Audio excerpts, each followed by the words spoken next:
Today's video will delve into the latest iteration of the GTA 6 mapping endeavor. The developers have expanded and refined the GTA 6 map significantly, making it the most comprehensive fan-made project to date. It incorporates all available data from leaks and the initial official trailer. We'll explore the recent updates to the map and conduct a fascinating comparison between the current GTA 6 map and those of previous GTA games. Additionally, we'll examine a fan-created satellite view of the GTA 6 map, along with the inclusion of Tommy Vercetti's mansion spotted in the trailer. All of these elements will be discussed in detail throughout this video. Let's kick things off with the GTA 6 mapping project. Changes have been implemented across all regions of the map. To ensure we cover everything comprehensively, we'll begin our tour from the northwest and work our way down, addressing each modification along the journey. Firstly, the map's dimensions have been expanded from 16,000 by 16,000 to 18,000 by 18,000 to accommodate the newly added landmass. Each square on the map measures 500 x 500 meters. Based on the latest estimations, the map will be larger than before, requiring more space to accommodate all its features. Currently, the northern portion of the map remains unknown, which contributes to its perceived size. Hence, the map extends beyond what's visible on the screen. According to rumors, the GTA 6 map is speculated to encompass 3 major cities. Presently, we're aware of 2. Vice City, the largest city, and Port Gorn, which has undergone further expansion in the latest map update. The third location, Yorktown, is anticipated to be modeled after Tampa. Rumors suggest that it could be the third major city featured on the map. However, at present, there's limited information available about it in the leaks. The only indication we have is a sign displaying New York Tune within Port Gorn. Regarding Port Gorn, details are scarce apart from its name and general location. It's positioned north of Fort Killorn and east of Yorktown. Moving on, we encounter Hank Hill, one of the notable elevations in the game. Despite Florida's predominantly flat terrain, Rockstar has incorporated hills sporadically to diversify the landscape. Adjacent to Hank Hill are the Domed Hills, another series of elevated areas. Notably, the border of a river is highlighted in orange, indicating speculative terrain. Nonetheless, it appears to be situated in the vicinity of Red Hill, a small town positioned near Lake Leonida. The largest body of water, Lake Leonida, sits approximately at the map's midpoint, drawing parallels to Lake Okeechobee in real life. To the north of Lake Leonida lies Fairyland Forest, a wooded area neighboring Fairyland, a playful nod to Disney World. To the east of Lake Leonida, you'll find Ambrosia and Laurel, 2 additional small towns, along with North Beaches. Heading south from Yorktown, we reach Port Gorn, which has undergone expansion westward. The buildings and roads depicted in black and grey correspond to those visible in leaked footage and the trailer. Roads highlighted in red, along with orange borders, remain speculative. However, the port area shows 2 speculative buildings and a portion of the border that's confirmed. The Bay Area has seen overall enlargement, including modifications to the speculative islands near Port Gorn. Additionally, a newly added section featuring small islands and a confirmed border indicates further expansion. With these developments, Port Gorn's size may rival that of Vice City. It might not match Vice City's scale, but it could rival, if not surpass, GTA 5's Los Santos, which is remarkable, considering it's our second city on the map. Additionally, the confirmed borders of Port Goro have been adjusted based on new evidence. The remaining areas in Port Goro largely remain unchanged. We still have Han Waffles Diner, surrounded by its buildings and structures, along with Port Gorn Motel, Gorn Bluff, the Pawn Shop, Port Gorn Raceway, Port Gorn Airfield, and the United State Prison. Belleville and Econfina remain situated near Vice City. Now, focusing on Vice City itself, much of it retains its layout from the previous map update. We observed the increasing density of the map, particularly with the Stockyard and Crossdown area now filled in, along with the hotels in the Vice Beach area. The proximity of the buildings to one another is quite striking. Additionally, the buildings on Pelican Harbor Island remain consistent with the previous update. However, there's been a recent discovery. I'd appreciate your thoughts on this matter in the comments below, as it could potentially be significant if confirmed. According to this viewer, they claim to have identified Tommy Vercetti's mansion in the trailer. They're referring to this specific mansion situated on the middle island, directly behind the enormous yacht. It bears a striking resemblance to his iconic abode. When we talk about the positive aspects of this partnership, it's essential to highlight the potential benefits that can emerge from Rockstar's newfound support for the modding community. One of the significant upsides is the acknowledgement of the brilliant and skilled developers behind the modding scene. For years, these developers have worked tirelessly to create unique and engaging experiences within the GTA universe. With Rockstar stepping into a collaborative space with CFX, there's an opportunity for a more symbiotic relationship. The infusion of official support could mean more resources, tools, and encouragement for modders to continue pushing the boundaries of what's possible within the GTA ecosystem. This collaboration might lead to innovative gameplay features, improved server stability, and an overall better experience for both players and content creators. Moreover, the recognition from a gaming giant like Rockstar could open doors for these modders in the industry. It may pave the way for potential collaborations, official partnerships, or even job opportunities within the gaming development sphere. This, in turn, could elevate the modding community to a more prominent and respected position within the gaming landscape. However, it's crucial to approach these potential benefits with cautious optimism. While the partnership appears promising on the surface, the reality lies in how Rockstar manages the delicate balance between maintaining control over its intellectual property and allowing creative freedom for the modding community. The outcome will heavily depend on Rockstar's willingness to foster collaboration, rather than imposing strict regulations. As GTA 6 draws closer, the impact of this collaboration will become more apparent. Whether it becomes a model for future partnerships between game developers and modders, or encounters challenges that hinder its success remains to be seen. The dynamics between Rockstar and the modding community could shape the future landscape of custom servers, roleplay experiences, and the overall modding scene in the gaming world.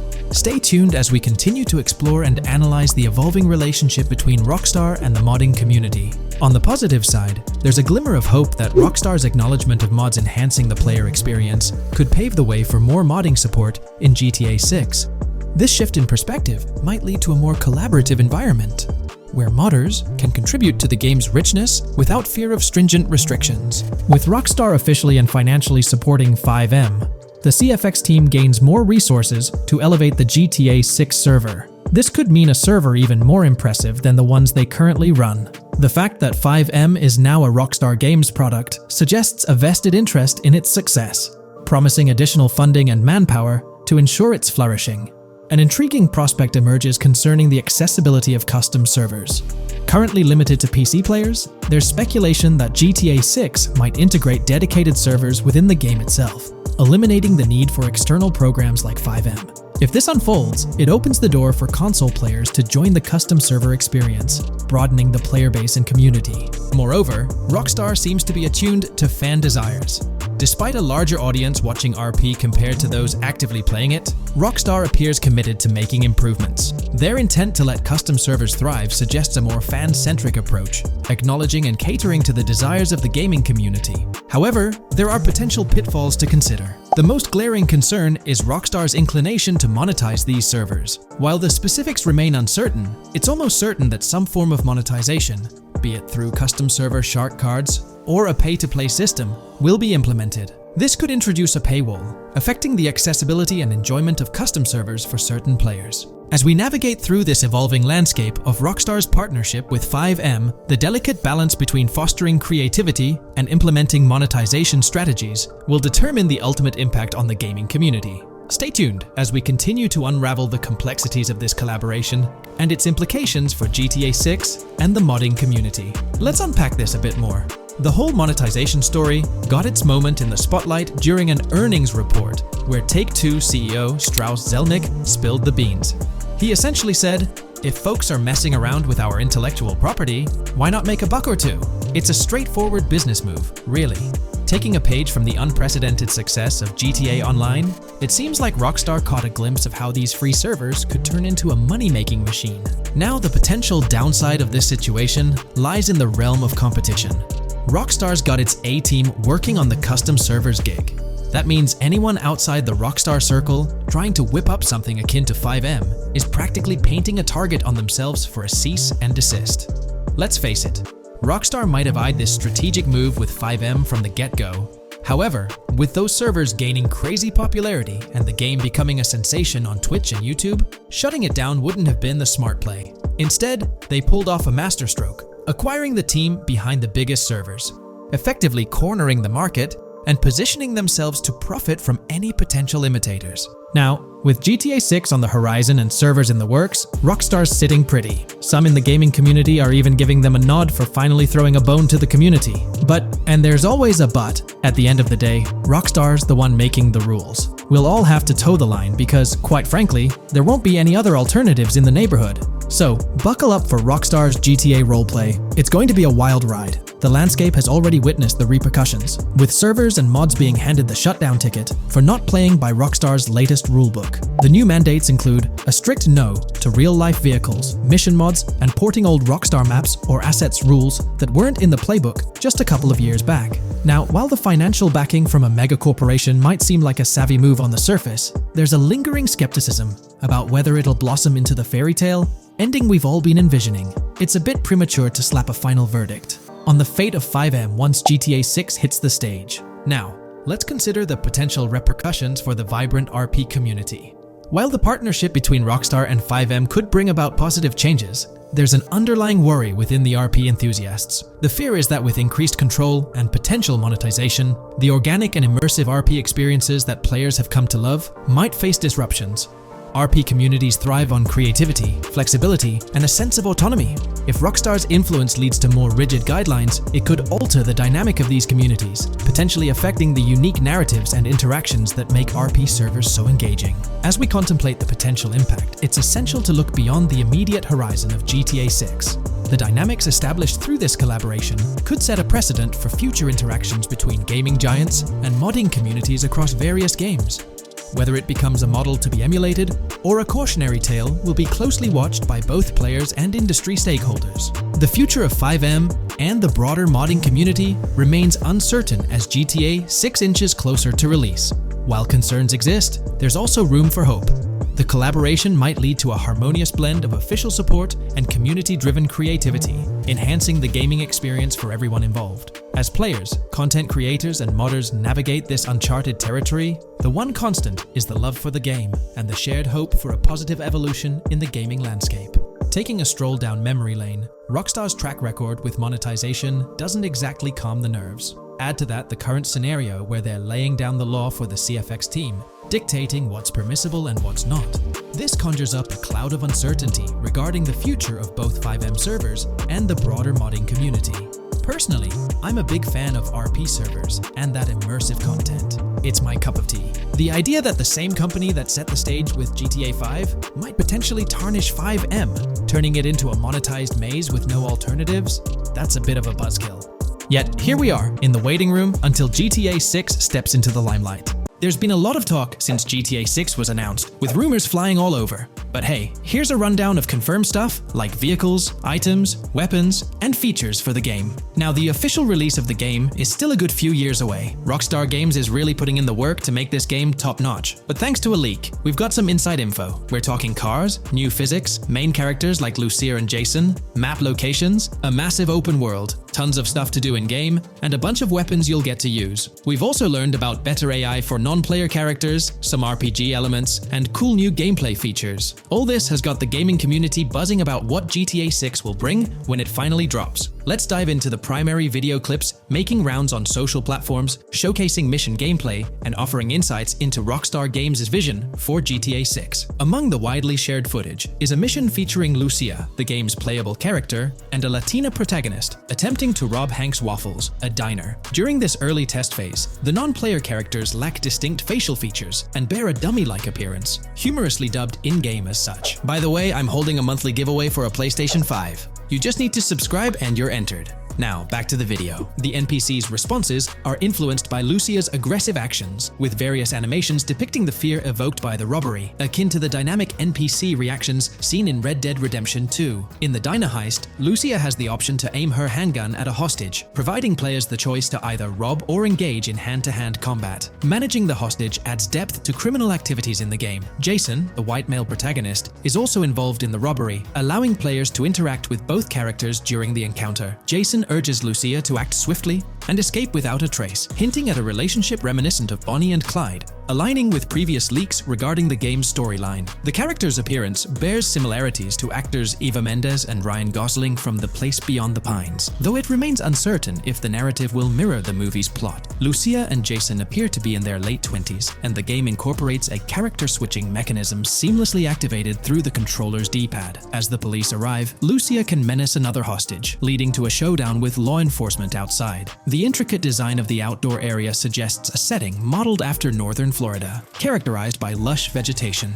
As Lucia and Jason make their getaway, they rack up 2 wanted stars but avoid a shootout, deftly maneuvering around parked cars before commandeering a police cruiser. This early mission stage is apparent with tutorial-like cues, one highlighting improvements in police AI, where law enforcement remembers vehicles linked to illegal actions. The scene wraps up with Lucia driving the police car, Jason reassuring her of their ability to shake off the cops. However, their escape comes to an abrupt halt, with an unintended collision at an outdated car wash. The early footage reveals a minimap reminiscent of Grand Theft Auto 5, with icons possibly denoting missions from unfamiliar characters labeled WM and YJ. As they ascend to the VIP second floor, Dre interacts with DJ Tip, who appears irked by drink delays. A brief spat implies Tip's unpopular status. Dre moves on, and the clip ends. It's important to note that these clips depict early development stages, subject to changes throughout the game's progress. Another intriguing leak spills details on over 500 in-game events, encounters, and Easter eggs. While we can't cover them all, here are a few highlights. Various events like fishing, Satanist houses,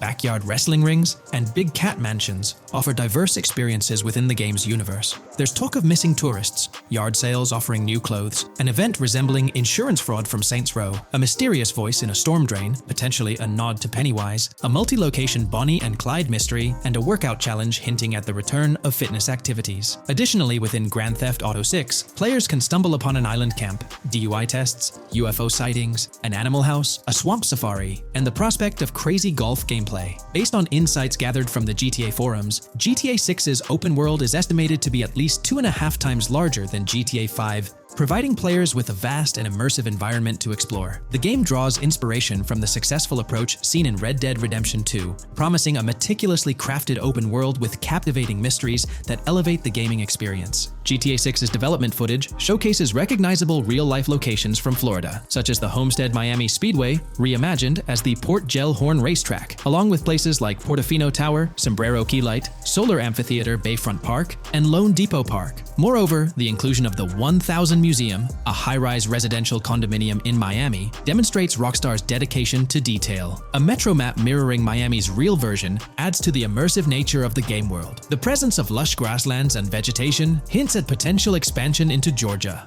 although this aspect remains speculative until officially confirmed. The Miami Beach Police Department's resemblance to the Vice City Neighborhood Police Station shows how Rockstar brings creativity into their world designs. Of course, with any early info, we're waiting for official confirmations to see how these elements fit into the final game. Until then, the mystery around Grand Theft Auto 6 will definitely keep fans excited for its release. Now, let's take a look at the primary locations featured in GTA 6. Ambrosia comprises Ambrosia Farms and the Tarmac. Bayside Copperhead, the Everglades or Grass Rivers, Fairyland, and Fairyland Forest offer distinct settings. The Keys region includes East Key, Low Key, and additional spots like a garage, gas station, and liquor store. Lake Okeechobee encompasses a motel, prison, and racetrack, while Little Haiti, North Beach, and North Miami feature establishments such as gas stations, hideouts, and liquor stores. Port Gellhorn distinguishes itself with detailed spots like an abandoned building, basketball court, beach, bingo hall, bowling alley, car wash, fishing store, fruit stand, gas station,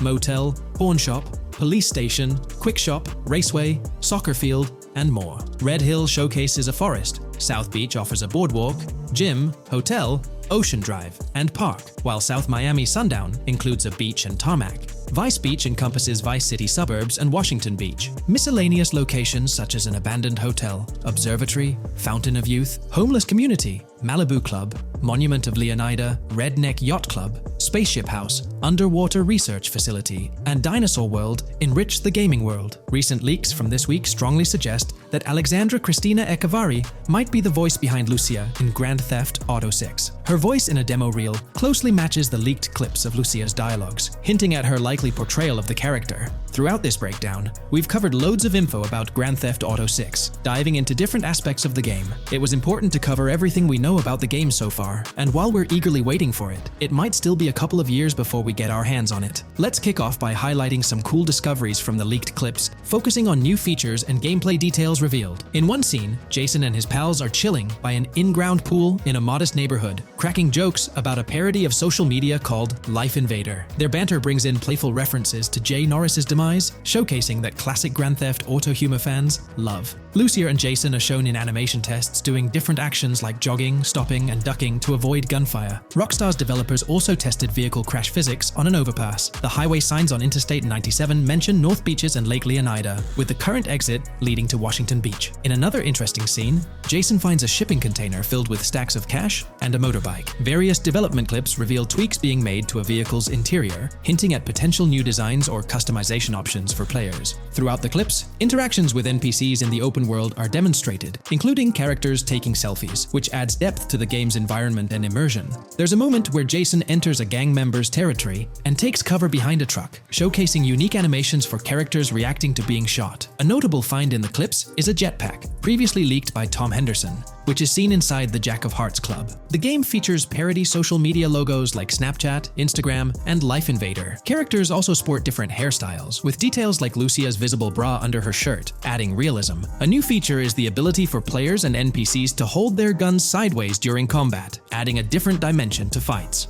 Additionally, Jason is seen twirling his rifle in the air, while another character in a parking lot shoots at him with their pistol held sideways. The leaked clips also reveal early police AI testing, with NPCs showing better cover usage in shootouts. There's a scene where Jason holds up a diner worker with an assault rifle, and while there are dialogue options similar to Red Dead Redemption 2, they seem placeholder for now. Also, Jason's new ability to go prone is a fresh addition to the series. There's a scene in a thrift or antique shop that allows for robbery, potentially serving as a spot to sell stolen items, adding depth to the gameplay. Another feature borrowed from Red Dead Redemption 2 is the ability to pick up and carry bodies, which adds complexity to gameplay. Red Dead Redemption 2's influence can be seen in several other aspects of this game too. The game brings in several RPG elements, like managing food, drinks, sweat, fatigue, and even taming animals, giving players a deeper gameplay experience. References to mountain bike ramps and city bike rentals promise enjoyable cycling activities. The leaked clips mention a bunch of weapons, from firearms like pistols, shotguns, and rifles, to unusual ones like golf clubs,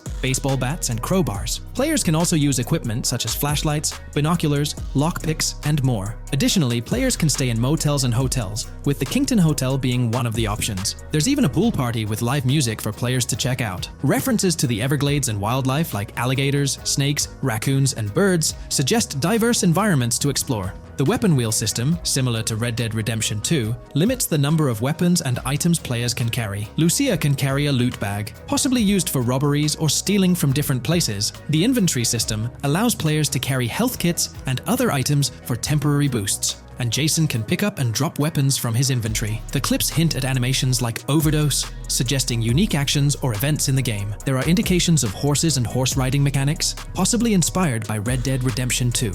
The open world is full of accessible places, including motels, metro stations, restaurants, pawn shops, and supermarkets. Little details like grabbing a gumball from a quick shop machine add to the overall vibe. A cool feature is the ability to shoot while swimming, adding a new layer to combat situations. All these diverse and interesting elements together promise an immersive and fun gaming experience in Grand Theft Auto 6. Let's dive into the cars of GTA 6. Shout out to the GTA forums for putting together this info. You can find links below to join the discussions. There's a bunch of confirmed vehicles. We're talking the Blista Compact, Ocelot Locust, and a car that looks like an early 90s Buick Skylark. Then there are some new cars without official names, like a 90s Chevy Caprice, a Chevy Malibu from 2016 onwards, a Chevy Sonic, and a Honda Accord from 2018 to 2022. And you know how Rockstar rolls, they'll give these cars their own funny names like they always do. There's more on the list too. Albany Primo, Benefactor Shafter LWB, a mix of Ford Explorer and Tahoe from the 90s or 2000s, a Toyota RAV4 from 2018 onwards with a mix of Lexus NX style, and a Mercedes grille,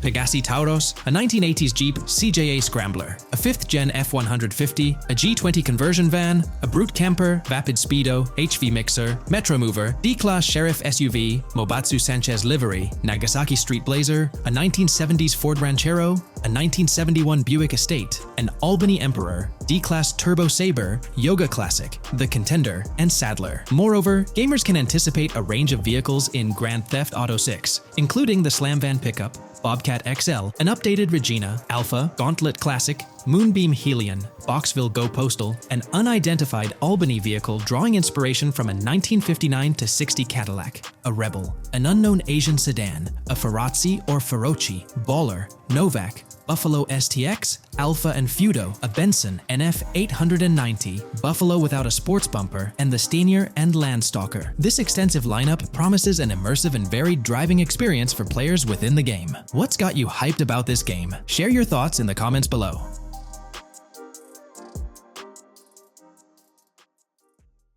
Welcome to this video where we're going to explore 30 confirmed features of GTA 6 that Rockstar Games has officially talked about. But first, a quick heads up. The info we're sharing comes from a security breach and leak of GTA 6 pre-alpha footage. Rockstar Games acknowledged this leak on their official Twitter. Just to be clear, we won't be showing any gameplay footage due to possible copyright issues, but we'll definitely dive into these cool features. Feature 1. Looks aren't just for show. The reactions of non-playable characters, NPCs in GTA 6, are pretty fascinating. How clean your character is, and their overall appearance affect how these in-game characters respond to you. It adds a cool layer to the game, considering how NPCs react differently based on your character's appearance. Feature 2. Let's rev up the excitement with some serious vehicle action. Imagine cruising through the Everglades in a top-notch hovercraft. That's just one of the personal rides available right from the start. And there's more, like taking the wheel of a bold 1970 Ford Ranchero GT in striking red and black, owned by a character named Jason. Feature 3. Here's another level of immersion. Each character has their own stuff, so when you're playing as Jason, you can tap into Lucia's stash and vice versa. Say Jason's low on assault rifle bullets. If you're close to Lucia, you can ask her for some. It opens up a bunch of possibilities for teamwork and sharing resources in the game. Feature 4. For all you die-hard GTA fans, there's a new clothing store in town called Arches. It's got a fresh collection to amp up your character style. Feature 5. Let's talk graphics. In GTA 6, the clothes are seriously detailed. Wrinkles, dirt marks, and even sweat.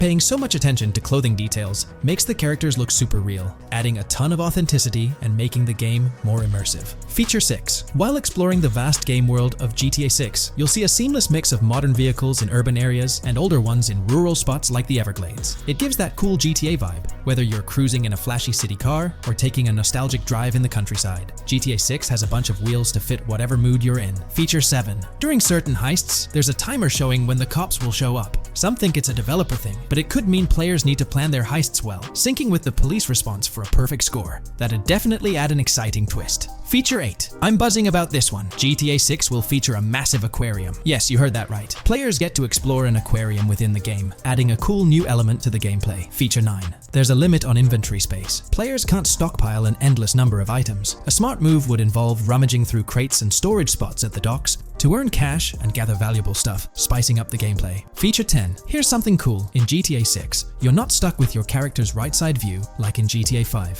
Following Red Dead Redemption's lead, players can freely switch their character's preferred shoulder for a better view. It also changes which hand your character uses for weapons, making gameplay more immersive. Feature 11. GTA 6 adds a touch of reality with a dynamic day-night cycle. Shops don't stay open 24/7 anymore. Some close at night and reopen during the day, making the whole experience more immersive. At night, the city changes vibe, less traffic, and a different feel altogether. Feature 12. Adding to the mix are special abilities, somewhat like what we saw in Red Dead Redemption 2. From leaked gameplay, it looks like Jason has a unique skill. He can spot valuable stuff in the surroundings. They light up like hidden treasures, adding a whole new twist to the game. Feature 13. Let's dive into some of the confirmed stuff in GTA 6. It's quite a mix. There are spear guns, bolt-action sniper rifles, and a bunch of golf clubs, wedges, irons, drivers. Also, players can use a crowbar to open containers and grab valuable stuff. There's more: smoke grenades, flashbangs, golf golf balls, and tracker jammers to dodge the cops. Snatching fancy cars might need special tools like the immobilizer bypass. Loads of choices to make gameplay super immersive and fun. Feature 14. Moving on to the awesome in-game places we've seen. There's a bunch. Tennis courts, a huge stadium, and even a museum, all with interactive insides. It's bringing back the exploration vibe we loved in GTA 4, and that's got us hyped for GTA 6. Feature 15. In a cool scene during a diner robbery, a non-playable character, NPC, was visibly relieved when the cops showed up, saying, "Finally, thank heavens." This shows how smart the AI is in GTA 6, and it's a sign of Rockstar's attention to detail. Feature 16. Get ready for a huge and diverse map to roam around. GTA 6 covers the whole shebang of Vice City and its surroundings, offering tons to explore. You've got the bustling city, scenic beachfronts, Everglades-like grass rivers, the charm of Florida Keys, and the quaint Port Gellhorn. Port Gellhorn even gets its own police department, showing different areas with their own rules, kind of like what we saw in Red Dead Redemption 2. So, where's your first stop in GTA 6? Drop your thoughts in the comments. Feature 17. Time for a tour of interiors in GTA 6. There's a bunch of places waiting to be discovered. One cool spot making a comeback is Escobar International Airport, giving us those Vice City vibes. Exploring the airport could unlock a load of side missions, opening up endless possibilities for adventures. Feature 18. Tourism's a big deal in GTA 6, making the game world feel alive. You'll stumble upon a clever take on a famous theme park, kinda like Disney World. It's a thrilling spot to dive into, and get this, there's even the International Space Station. Rockstar's really going all out to make GTA 6 an awesome experience. Feature 19. The characters you'll meet in GTA 6 have had some major upgrades. They come in all shapes and sizes, some towering and impressive, others more on the average or smaller side. This variety really brings the in-game city to life, making it feel more realistic. Rockstar's definitely set a high standard in gaming with this, and I can't wait to dive into this amazing world they've created. Feature 20 new gameplay features are here, and one that stands out is using assault rifles while inside a vehicle. It's going to shake up how players handle combat. Feature 21 money in GTA 6 works differently. You don't just magically get more cash in your bank account after robbing a store. Instead, you physically grab the cash from the store counter using a button. It makes the whole experience more real and interactive. Feature 22. Now this is wild. The vehicle customization options in GTA 6 are something else. When you get into a vehicle, hit the left D-pad for the vehicle options menu. You can tweak the seat, fix the steering wheel, and even jazz up the interior. There's talk that this might be limited to developers, but I'm hoping it's for everyone in the final game. Feature 23. There's a ton more to do in GTA 6. The game amps up interaction by letting you handle money, USB drives, weapons, food, and different clothes, giving you more control over the world. Feature 24 hats off to hat customization. In GTA 6, you can style your hat in different ways, showing off your fashion taste. It might seem small, but it makes your character really stand out. Feature 25. Here's a neat twist. When you're on the run and hijack a ride, your criminal description changes a bit, leaving out specific car details. This tricks witnesses and stops them from telling the cops about your getaway car. Smart move to stay hidden and adds a tactical side to the game. Feature 26. The big news? GTA 6 is officially scheduled to hit stores. Feature 27. Something fun and quirky. You can actually interact with gumball machines in the game and snag some gumballs. It's a small thing, but it adds a nice touch of reality to the game. Feature 28. Talking about the cops and what's happening in the game world. During gameplay, I saw the police doing traffic stops, DUI tests, and even searching vehicles. Also, the in-game map shows random NPC AI car accidents, and the cops rush in to handle these, making the virtual world feel genuinely chaotic. Feature 29. Time to talk weapons. GTA 6 brings a massive range of guns, from pistols to heavy artillery. With so many options, the action stays intense, making sure you're armed for any situation. Feature 30 GTA 6 is bringing in an inventory system, like what we saw in Red Dead Redemption 2. Looks like Lucia's got a sports bag hinting at that. Bonus features. Feature 31. Let's take a darker turn, handling bodies in the game. It adds a creepy level of realism players can deal with and move bodies, adding a whole different vibe to GTA 6. It'll be interesting to see how this affects the gameplay. Feature 32. NPCs in GTA 6 are shaping up to be super interesting. Rockstar's bringing in the immersive vibes we loved in Red Dead Redemption 2, and the potential here is huge. The improvements they've made could take the game to a whole new level. I'm super hyped to see what Rockstar's got up their sleeve. Feature 33 GTA 6 starts off with a bang, small-time heists, and the chance to rob small businesses, giving you a thrilling start. Feature 34. You'll get your hands on a bunch of tools to up your crime game in GTA 6. Lockpicks, hacking gadgets, and more are there to help you handle whatever challenges come your way. Having the right tools in your pocket makes the gameplay more lively and exciting. Here's all the information we've managed to gather about Grand Theft Auto 6 so far. Dedicated fans have compiled a 60-page document that meticulously covers every new feature revealed in last year's leaks. These features have been officially confirmed by Rockstar Games, as they originate from the footage Rockstar themselves, acknowledged as part of Grand Theft Auto 6. Keep in mind that the game is still in development, so some details might evolve. However, as of now, these are the features you can expect to find in the game. If you're interested in delving into the full document, you can find a link in the description. But bear in mind that it's quite an extensive read, so we'll break it down for you. Let's begin by discussing the game engine. Euphoria physics has undergone adjustments, and improvements have been made to the ragdoll physics and overall game physics compared to GTA 5. Additionally, Grand Theft Auto 6 will incorporate lighting and skybox systems similar to those seen in Red Dead Redemption 2. This means you can anticipate enhancements like volumetric clouds and better lighting, which mark a significant leap forward, even compared to Red Dead 2. One notable detail from the leaks is the presence of heavy fog, a feature not prominently seen in GTA 5, except for snowy conditions. Advanced weather systems will play a more prominent role in GTA 6, adding depth and immersion to the game world.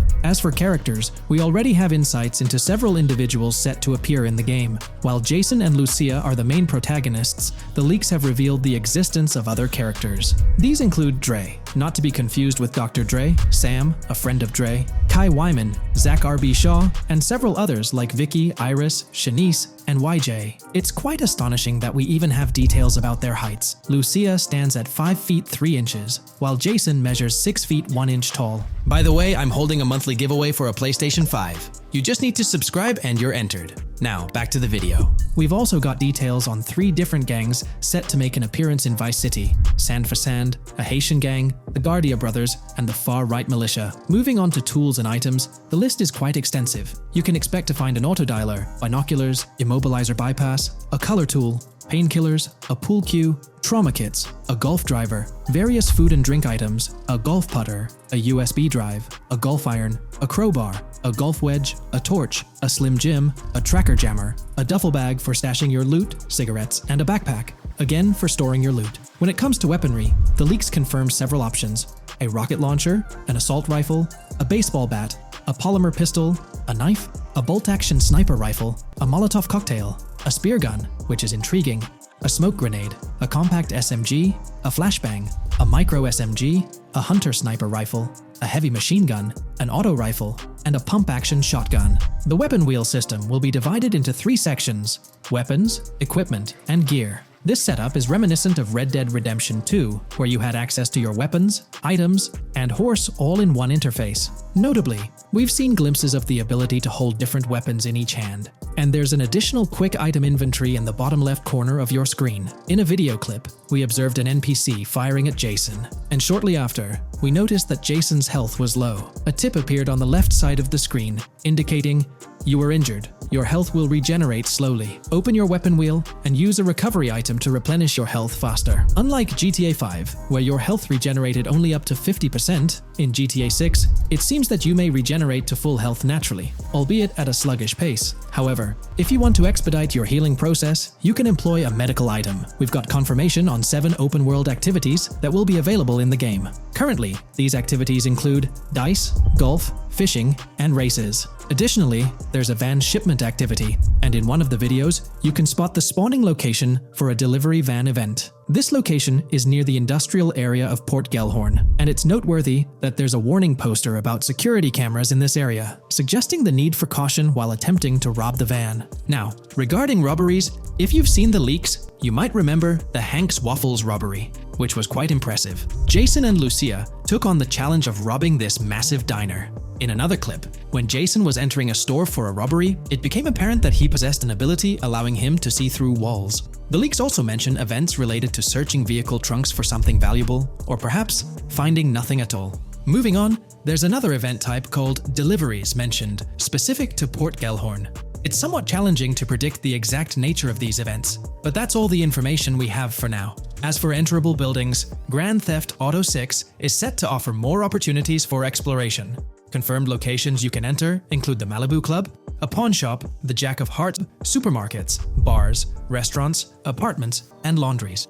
Now, let's discuss multiplayer. In the leaked files, we did come across one multiplayer clip, and in the bottom left corner of the screen, it displayed PL2 of 32, indicating that there were 2 players in the lobby out of a possible 32 slots. This mirrors the setup seen in Red Dead Online and GTA Online. While it's mentioned as 32 slots, it's worth noting that the player count is actually capped at 30, with 2 additional spots reserved for spectators. While hopes may be for larger lobbies in GTA 6, at least during this testing phase, they were exploring the feasibility of 30-player lobbies. Let's delve into collectibles in the game. During a scene in one of the clubs with Lucia, we can observe a developer placing a cardboard box on the ground. Notably, these boxes appear to be lootable, with a circle icon indicating their interactability. The debug text on this box reads, collectibles_car_pass, suggesting that these boxes will contain car part collectibles. Furthermore, there's mention of Wyman car parts boxed generic used, which has sparked speculation that players may collect car parts specifically for a character named Wyman.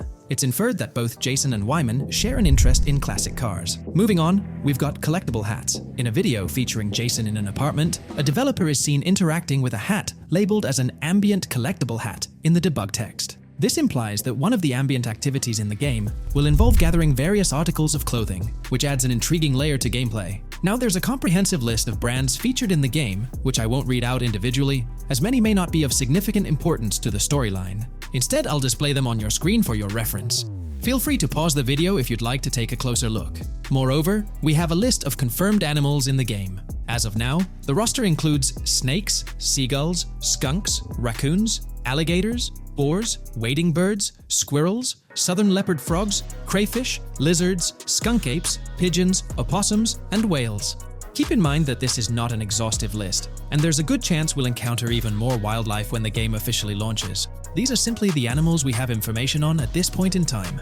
In the ongoing exploration of the forthcoming Grand Theft Auto installment, a plethora of new gameplay mechanics has come to light. These enhancements promise to augment the player experience in a variety of ways, ushering in a fresh layer of dynamism and immersion within the game world. First and foremost, players can now maneuver while ensconced in cover. This feature introduces a newfound level of flexibility during engagements, allowing for more strategic positioning in combat scenarios.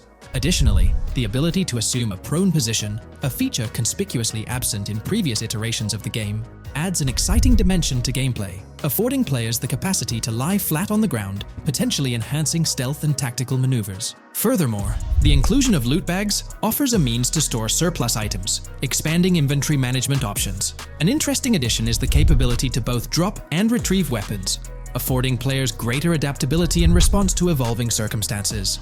During intense firefights, a novel under-fire animation engages, wherein the player character instinctively shields their face from incoming projectiles, providing a more immersive combat experience. In the aftermath of enduring a severe blow, players are granted the opportunity to enact self-revival, potentially turning the tide of adversity. In aiming down sights, the option to seamlessly switch shoulders grants players a tactical advantage, facilitating improved positioning and target acquisition.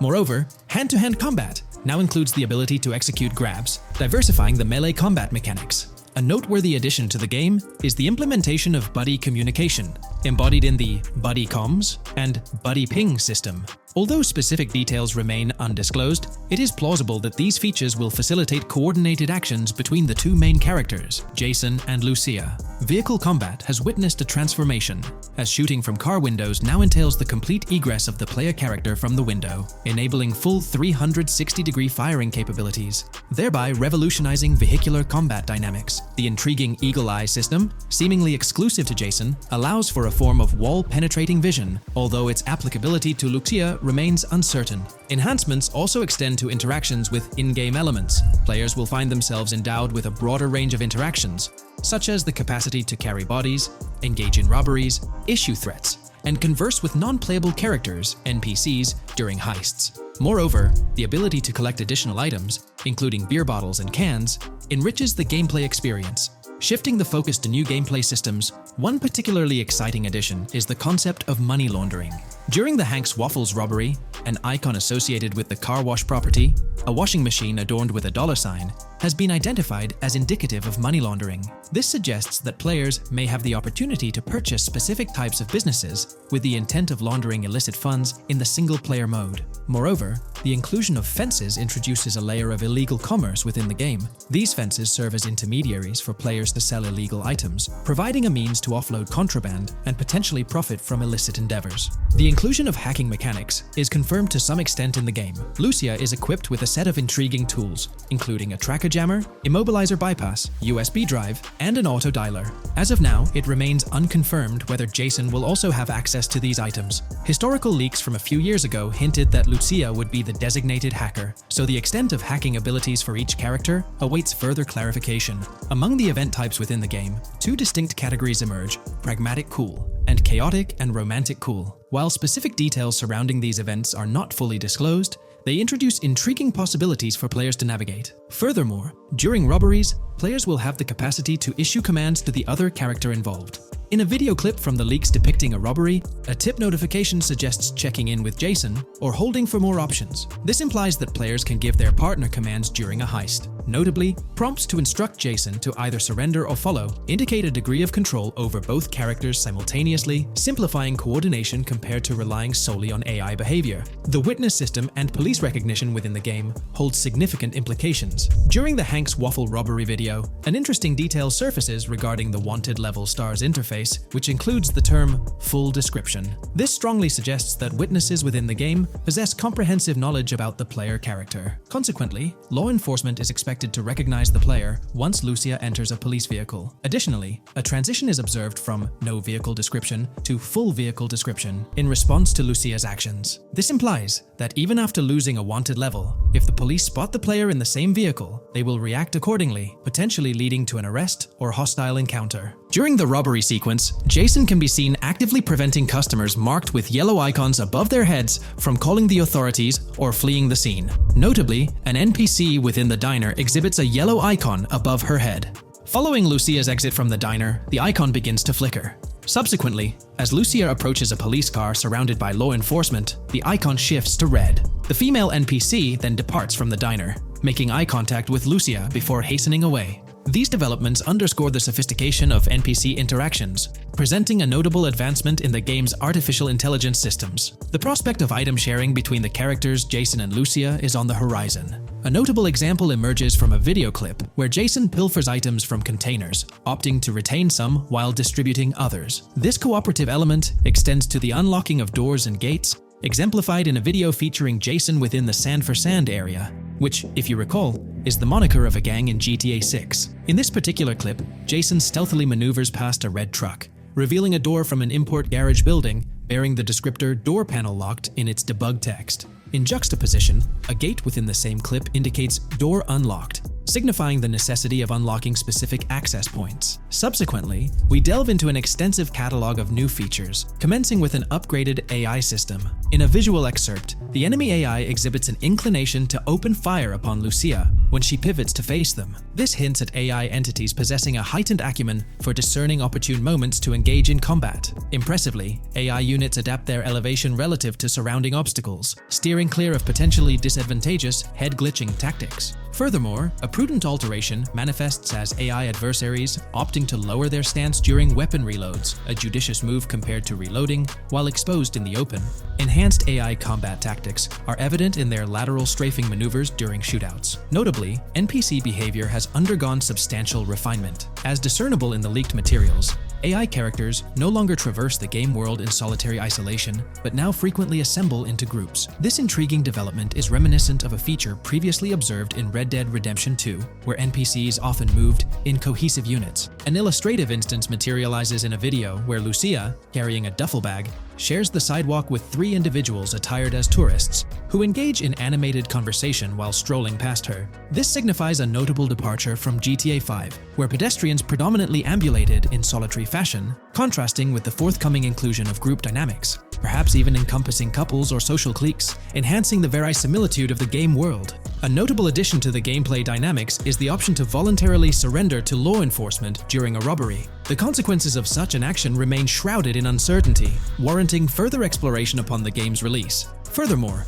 the mundane act of purchasing gumballs from vending machines emerges as a potentially restorative action. While it can be surmised that gumballs may offer a healing effect, Concrete details regarding their function remain pending confirmation. In a nod to realism, akin to GTA 5, the forthcoming installment acknowledges the accumulation of dirt on your character's clothing, reflecting the wear and tear endured during your escapades. The hair and facial hair systems exhibit intriguing variability, with different versions of Jason observable in the leaks, sporting varying hairstyles, including long hair, short hair, stubble, and clean-shaven looks. While not definitively confirmed, this strongly alludes to the introduction of a hair growth system, akin to the one featured in Red Dead Redemption 2. Given the precedents established in the latter game, the likelihood of such a system in GTA 6 appears high.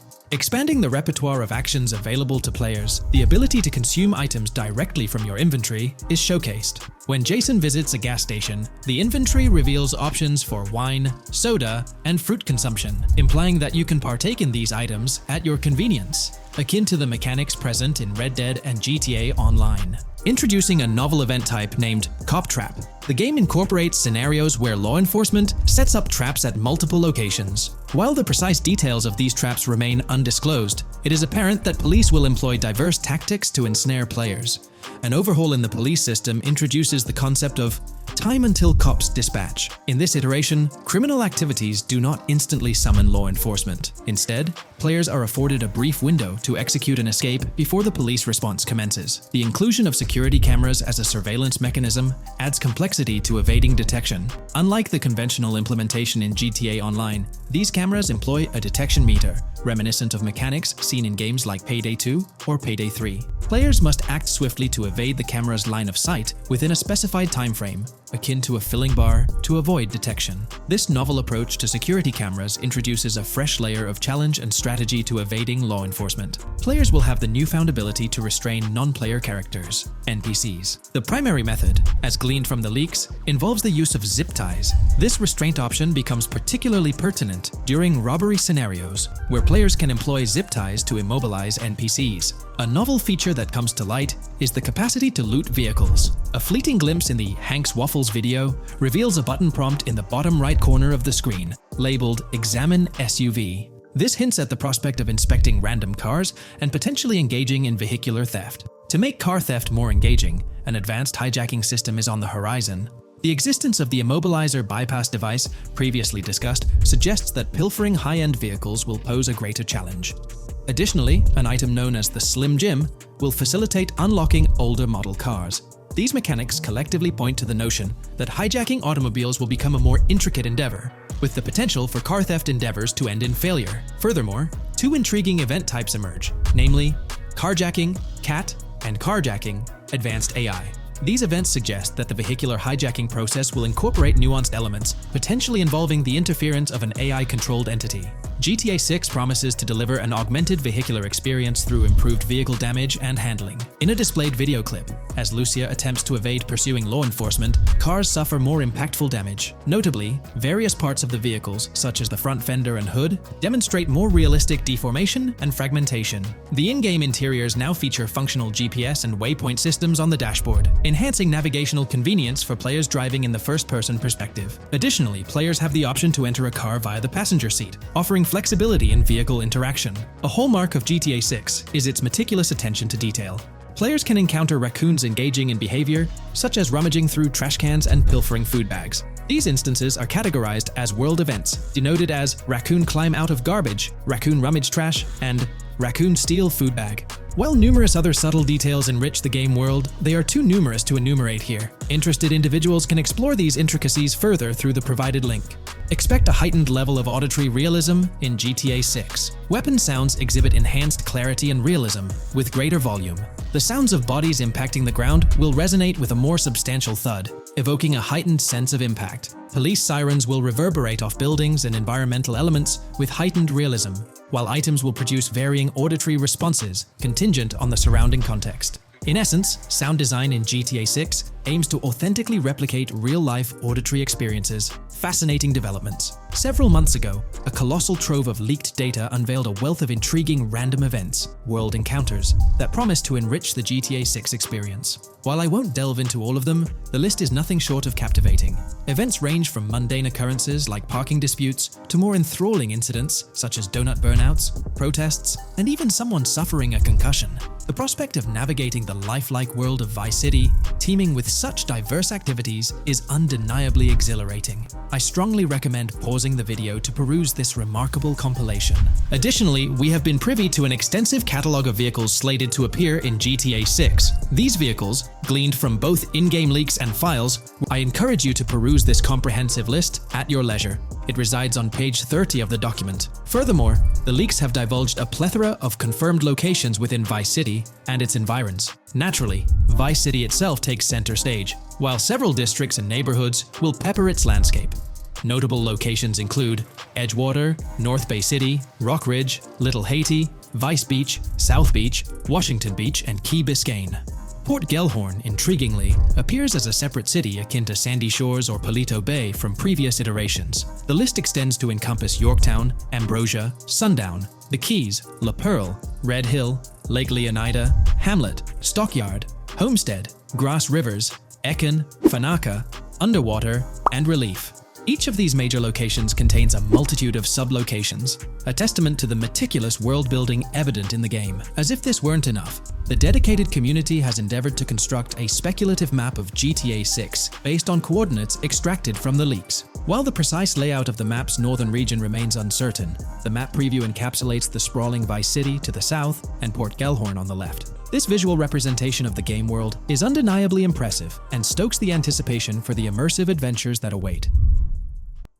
Hey there! In this video, we're diving into an upcoming terrain system in GTA 6 brought to you by Rockstar Games. Additionally, we'll explore some cool graphics enhancements like ambient occlusion, global illumination, and material tinting slated for the next GTA. The scoop comes straight from an official patent filed by Take-Two Interactive, Rockstar's parent company. So let's kick things off by checking out the patent titled Method and Apparatus for Enhanced Graphics Rendering in a Video Game Environment. According to Rockstar Games, the rendering of real-time graphics usually happens in a pipeline setup like this one. At the core of it, the process kicks off by handling 3D vertex information, moving on to render pixel-level details like light, color, and shadows. In the current systems, one or more shaders are employed for this pixel-level rendering. These shaders are essentially programs that operate on the GPU. The challenge in rendering lies in finding the right balance between realism and detail, while ensuring smooth performance, aiming for that higher frame rate. For example, a virtual world should illustrate various terrains that mirror a number of lifelike geographical areas. Each of these terrains can provide unique interactions with a virtual character in the video game. By way of example, a virtual player traveling through sand or snow should leave footprints that are different than the virtual player walking down a concrete sidewalk.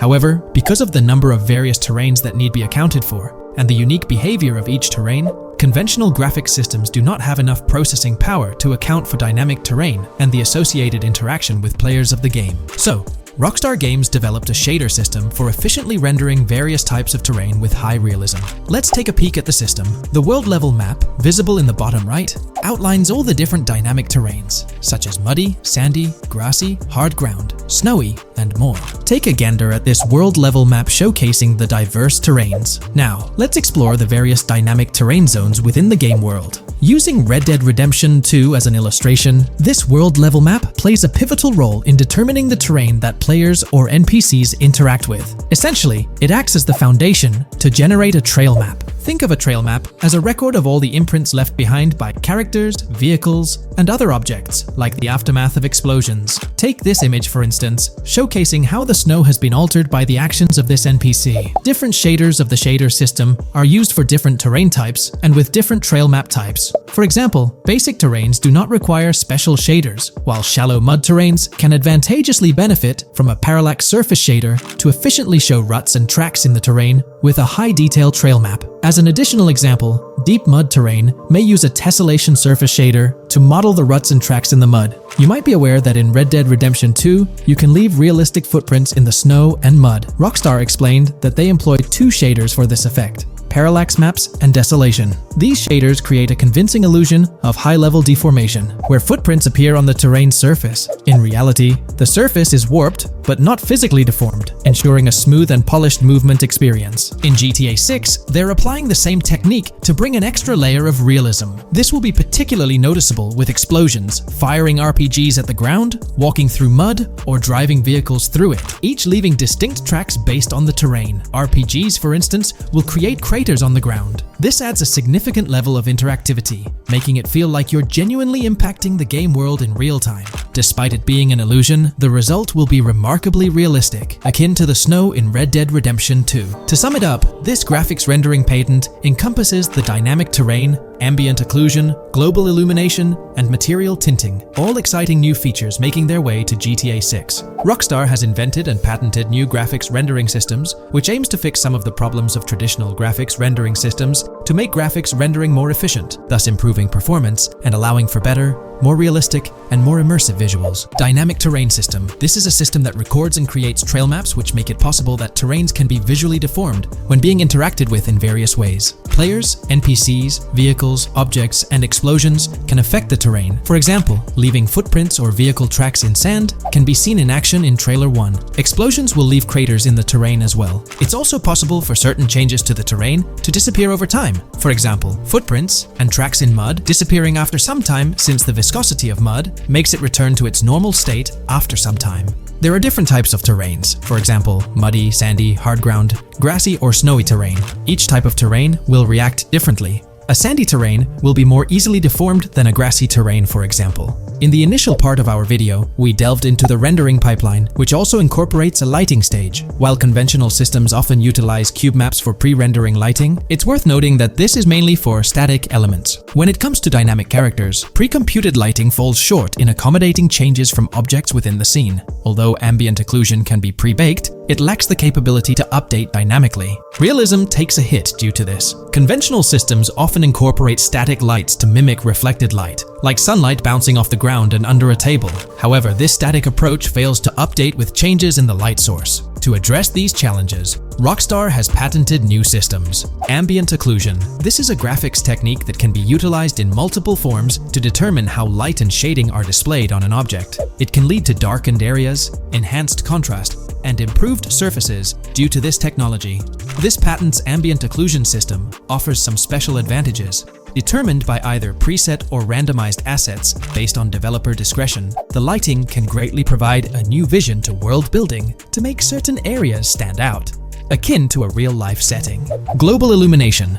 Global illumination is a graphics rendering technique that models how light is bounced off of surfaces onto other surfaces in direct light, rather than being limited to just the light that hits a surface directly from a light source, direct light. Rockstar's system detailed in this patent uses a bounce map that is projected in a top-down fashion to determine reflected light off of the ground. This bounce map is then converted into a texture that provides an approximation for the expected bounce back of light. This simulates the effect that would be achieved rendering the multiple passes of lighting to account for the natural bounce reflections. The bounce map can then be integrated into the lighting pipeline. During this, a technique is used to determine the area that needs this extra pass for each frame. This way, only the visible and required area is rendered with this technique, thus making it very efficient and less performance intensive. Overall, this provides many of the benefits of ray tracing without the computational expense. Ray-traced global illumination will probably still be in the game. For example, Lucia prison clip in Trailer 1. This special system is just a way to render large-scale global illumination efficiently. Now, let's touch on the final problem that Rockstar has addressed through this patent with conventional systems. Finally, as another example, to develop a rich and engaging game world, it is advantageous to populate the world with variations of similar objects. In other words, you do not want every simulated person, cow, gun, car, cart, ship, or animal generated in the game to look the same. Because the 3D model for many of these objects would be identical, variation was traditionally accomplished by creating different texture files to paint a different look on the object. For example, two variants of a cow model could be created, one with a texture to create a brown cow, and the other with a texture to create a black cow. These prior art systems created the desired variety at the cost of artist time, computer memory, and resources to maintain a multitude of different hand-authored variants for each in-game object. To combat this, Rockstar is introducing material tinting. RDR2 had a system that could tint the color of clothes to create far more variations on NPCs. This new patent is an evolution of that system and allows for creating of several in-game object variants from a single model. It can not only modify an object's colors, but other material properties, such as metalness and lighting parameters, or add additional layers to it, such as mud, snow, or dust as well. Envision the extent of customization that awaits in this game. Summing up the official patent for graphics rendering, gang, it's evident that Rockstar has elevated numerous systems from Red Dead Redemption 2. Share your thoughts on everything covered in today's video in the comments below. Hey there, great news for GTA fans. GTA 6 is making some big changes to the series. We've got a load of interesting info about the game that you should definitely hear about. Just a heads up, the details we've got are from leaked online footage, but sorry, no links or showing it. Still, loads of cool stuff to share, like new animals, AI changes, RPG elements, and more. Let's dive in. Fact 1: interactions with NPCs are getting way cooler. You'll have choices like threatening, robbing, shooting, or restraining them. Some missions will even have gesture-based actions, like Red Dead Redemption 2. Car damage is more realistic, and the insides are crazy detailed, with working dashboards. Fact 2: let's talk weapons. GTA 6 is changing things up, taking a page from Red Dead Redemption 2. Instead of a big weapon wheel, you'll have slots for small firearms, melee weapons, rifles, and shotguns. No unlimited weapons, but you can drop and pick them up as you go. Fact 3: in the developmental phase, there was a sighting of Arthur Morgan's hat, though it's uncertain if this will make it to the final game. Players now have the option to surrender to the police during a robbery, which adds a thrilling twist. Police response time has been updated to feel more real, displaying a timer that varies based on the crime's severity. A murder, for instance, prompts a faster response than a robbery. The maximum wanted level is capped at 5 stars in GTA 6, and the possibility of a 6-star level seems improbable in the current gameplay being developed. By the way, I'm holding a monthly giveaway for a PlayStation 5. You just need to subscribe and you're entered. Now, back to the video. Fact 4: police AI has significantly improved from the last game. Instead of rushing in blindly, they now exhibit more realistic and intelligent behavior. If you commit a crime and flee in a vehicle, cops will note the specific vehicle and license plate, making evading them more challenging. Fact 5: let's talk about the strong emphasis on indoor locations in GTA 6. There's a bunch of different interiors to explore, like nightclubs, motels, hotels, restaurants, pawn shops, supermarkets, fast food joints, gun stores, shooting ranges, and the Vice City metro station. Plus, they've added working elevators for a more immersive feel. Interestingly, there's a risk of players getting banned from stores, which adds a twist. Fact 6: moving on to the characters. GTA 6 introduces 2 protagonists, Jason, played by Brian Zampella, and Lucia, portrayed by Alexandra C. Echevarri, who happens to be the franchise's first playable female character. You can switch between them instantly. They're also a couple, drawing inspiration from Bonnie and Clyde. Fact 7: clothing in the game behaves realistically. You can wear accessories like sunglasses, watches, wristbands, and hats in different ways. The detail is pretty cool, with sweat, dirt, and wrinkles adding to the realism. Fact 8: GTA 6, internally dubbed Project Americas, had a codename during development, like GTA 5, called Rush, and Red Dead Redemption 2, Bonnier. Originally, the plan was for a bigger map covering North and South America, but changes in Rockstar's approach scaled it down. Still, it's shaping up to be a memorable experience with its features and locations. Fact 9: GTA 6's map is officially bigger than GTA 5. This time, Vice City takes the spotlight, a Miami-inspired area with its surroundings, giving players a vast and diverse landscape. There's even a lake in one of the videos that hints at a significant part of Florida being in the game. Fact 10: hold onto your seats. The jetpack's back. Shooting out of cars is on the cards too, adding more thrill. And get this, GTA 6 introduces 18 brand new vehicles to the franchise. Fact 11: in GTA 6, you'll bump into various events, like random mugger encounters and NPC-hosted yard sales. There are hints at riding events, which could mean horse riding, maybe even involving the Red Dead Redemption 2 team. Fact 12: new firepower alert. The spear gun's making its first appearance, letting players shoot underwater spears at their targets. Plus, there's a bunch of gear you can use, like binoculars, cut-off tools, flashlights, immobilizer bypasses, slim jims, USB drives, tasers, zip ties, and auto-dialers. Fact 13: the game has RPG stuff like weight and muscle management, seen in the Spool Couple Workout Challenge. Leaked footage showed Jason and Lucia's apartments. For example, Jason's place has a bathtub for in-game baths. Fact 14: Rockstar's planning to add new missions and cities regularly after GTA 6 launches. Whether this is for online or story mode isn't clarified yet. Expect an improved cover system, better than what we've seen in other Rockstar games. Fact 15: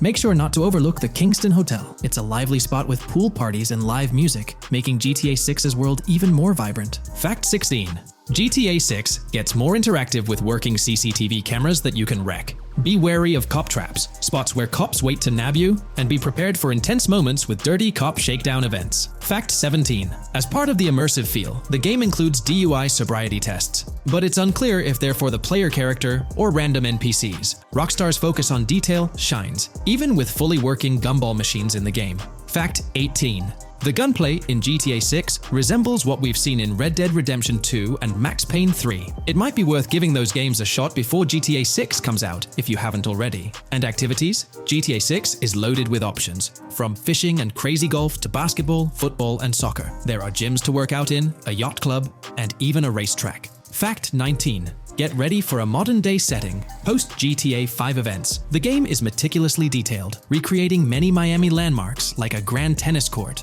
a bustling football stadium, and a vibrant amphitheater. The map includes an airport and a functional tram system with an airport stop. And that's not all. The Florida Keys and a swampy region, the grass rivers reminiscent of the Everglades, are part of the game. Players can ride swamp boats in this area. Fact 20 weapons are diverse in GTA 6. You've got melee options like golf clubs, pool cues, crowbars, and bats, along with a range of firearms from pistols to snipers and RPGs. You can even customize how your character holds weapons. Plus, there's a bunch of throwable stuff like grenades, molotovs, and even golf balls. Fact 21. One major upgrade in GTA 6 is NPC behavior. NPCs will come in different sizes and shapes, and their reactions will feel super real. If you wave a gun around, folks nearby might freak out. The game's also getting an intense injury system, including concussions. Fact 22. Next up, the amazing visuals and new features. Your character will grow facial hair naturally over time. Plus, the GTA 6 world will have a social platform called What's Up, kinda like a fun version of WhatsApp. And good news for fans, spoof versions of social media like Life Invader, Facebook, Bleeder, Twitter, and Snapmatic, Instagram, are making a comeback. Fact 23. Now let's talk about our main characters, Jason and Lucia, each with their own and a shared inventory. Your inventory can carry various items like wine, soda, and fruit. Also, there's a duffel bag system for easy transportation of supplies and weapons. Fact 24. Rockstar's being more cautious in storytelling, steering clear of offensive jokes, and being considerate about groups that might feel targeted. The story goes through chapters, like Red Dead Redemption 2's approach. Fact 25. GTA 6 is loaded with side activities, from backyard wrestling and racing to UFO events and beach bonfires. Small stuff matters too, like picking up cans from the ground. Jason and Lucia, the main characters, have special abilities similar to those in GTA 5. Fact 26. Jason and Lucia's safe house is a motel, a hub for their activities. The game's world has various street gangs, each with its own vibe. Characters have different personalities like romantic, cool, pragmatic, chaotic, and pragmatic cool. Fact 27. Gameplay tweaks in GTA 6 include the ability to zip tie NPCs for stealth elements, and the option to carry bodies, adding depth to stealth mechanics. Fact 28. Robberies are a big deal in GTA 6, ranging from big heists to smaller scores. You've got easy scores like hitting bingo body shops, burnout skirts at Cafe Caraway, clothing stores, food trucks, massage parlors, and more. And now, there's even the chance to rob shipping containers, which adds a whole new level of excitement. Fact 29. Gameplay is stepping up. For the first time in GTA, you can crouch and go prone, bringing in some tactical vibes. RPG elements are also in, with hints about hunger leveling and animal interactions, adding depth to the game. Fact 30. Excitingly, the Malibu Club and Ocean View Hotel are back in GTA 6. There are hints at events like Lost at Sea Island Camp and Lost Plane, suggesting possible island scenarios like Guarma from an earlier game. Fact 31. While exploring, you'll meet loads of wildlife, alligators, bears, boars, dogs, snakes, raccoons, birds, frogs, bald cats, and rodents. You'll also spot symbols for plants and toxic waste around the game. Fact 32. In the game, watch out for the Scarface crime scene, maybe a nod to Tony Montana as an Easter egg. There's also a murder mystery called Missing Tourists. Plus, spots for campers are scattered around, hinting at the chance of owning a camper van later. Remember, these details are from development footage, so they might change before the final release. Still, they give us a great peek into what Rockstar's cooking up for GTA 6.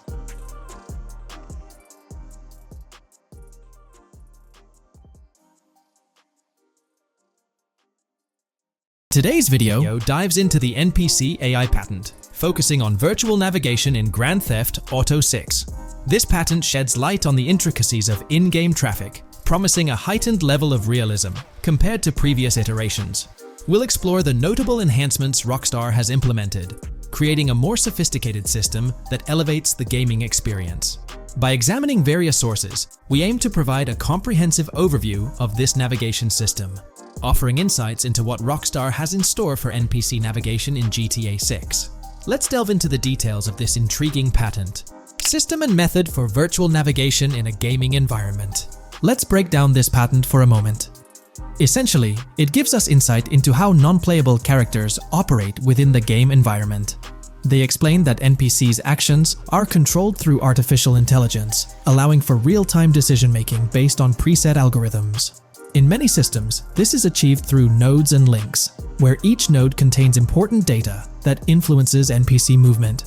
For example, in a game involving vehicles, this data could include factors like vehicle speed, lane width, road type, and number of lanes. Now, these nodes are essentially waypoints that NPCs follow to navigate from one point to another.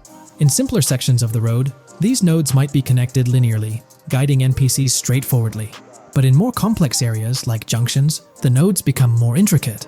Take a basic intersection, for instance. A vehicle approaching it would have several exit options, leading to a branching network of nodes.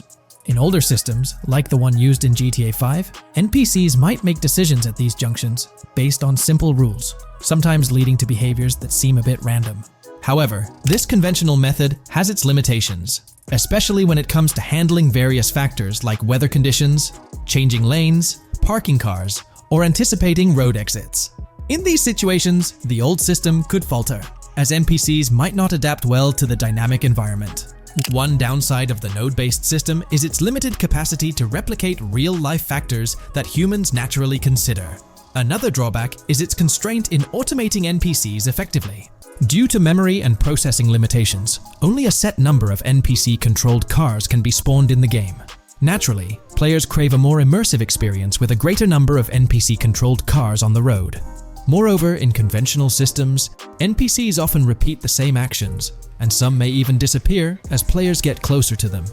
Additionally, in GTA 5, the system relies on local traffic avoidance for NPCs to steer clear of collisions. This means that NPCs continuously scan their immediate surroundings each frame for any obstacles like vehicles, pedestrians, or objects. Using a front-facing polygon, they gather data about the road layout and calculate the optimal steering angle to dodge obstacles or stay on the road. It's worth noting that this process occurs independently for each frame, without any reference to previous frames. This results in slower detection, as the system may not recognize a road blockage promptly. Instead, it interprets the obstruction as something to be avoided, without distinguishing it as a complete road blockage. Recognizing these limitations, Rockstar has engineered an NPC system that addresses these shortcomings of conventional systems. This advanced system efficiently manages NPC nodes and node graphs, yielding optimal outcomes while circumventing hardware and software constraints. NPCs in this system demonstrate heightened spatial awareness and adaptability, capable of altering routes based on real-time data from the environment. Moreover, this innovative system synergizes with the tagging mechanism discussed in earlier discussions. Through node analysis, the system identifies tags, such as indicating a road leads to a junction unsuitable for large vehicles. Consequently, large vehicles are deterred from entering. Furthermore, NPCs within this system consider various attributes of vehicle types, models, including speed restrictions, acceleration and braking capabilities, top speeds, cornering abilities, and vehicle size. NPCs will consider a plethora of data from their surroundings, leading to heightened situational awareness.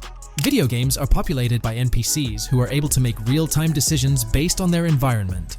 Games use a specific system for NPCs to traverse the game world. However, this system is very limited, and thus the decisions NPCs can make are very limited as well. NPCs in vehicles only consider their close vicinity, but nothing else. Also, to avoid collisions, NPCs only consider the last generated frame and base their reaction on that. No prior frames are considered. Rockstar has invented a new system which aims to fix these issues and make NPCs more intelligent, and thus make the game world feel more realistic. NPCs can now consider factors like traffic, as well as account for changing lanes when parking cars, anticipating a road exit, weather conditions, and the like. There are more than a predetermined number of NPC-controlled cars in the game now for a realistic experience for the player. Vehicles can now plan accordingly in case there is any type of road blockage. This also applies to police cars being able to navigate their way through traffic during a chase. I'd like to highlight another breakdown of the patent, which dates back 3 years ago. Let's delve into it. Takeaway from yesterday's patent post. I've read over the patent post from yesterday, and I noticed a lot of people missed the most exciting information in it. I'll sum it up in non-technical language. It's essentially a method to improve vehicle AL when driving currently. When NPCs drive on the road, they can sense a few cars around them to determine crashes or other things to drive around. This is dumb AL. as it has very few factors to take into account and requires a lot of computational resources. This is why vehicles despawn when far away to free up the CPU. Rockstar's patent describes a system that primarily will change this and give NPCs more situational awareness. They will essentially have an objective of navigating from one location to another. Simplified, but is essential in making routines similar to RDR2, and be able to take into account other external factors. Coolest of all, NPCs will still exist when your game isn't rendering them in this implementation. Specific examples mentioned by Rockstar state they will be able to use weather conditions, traffic, and crashes to determine where to go. Some areas might be dangerous in the rain, they might avoid it. If an area has too much traffic, they will avoid it. Possibly destructible environmental areas could be reacted to.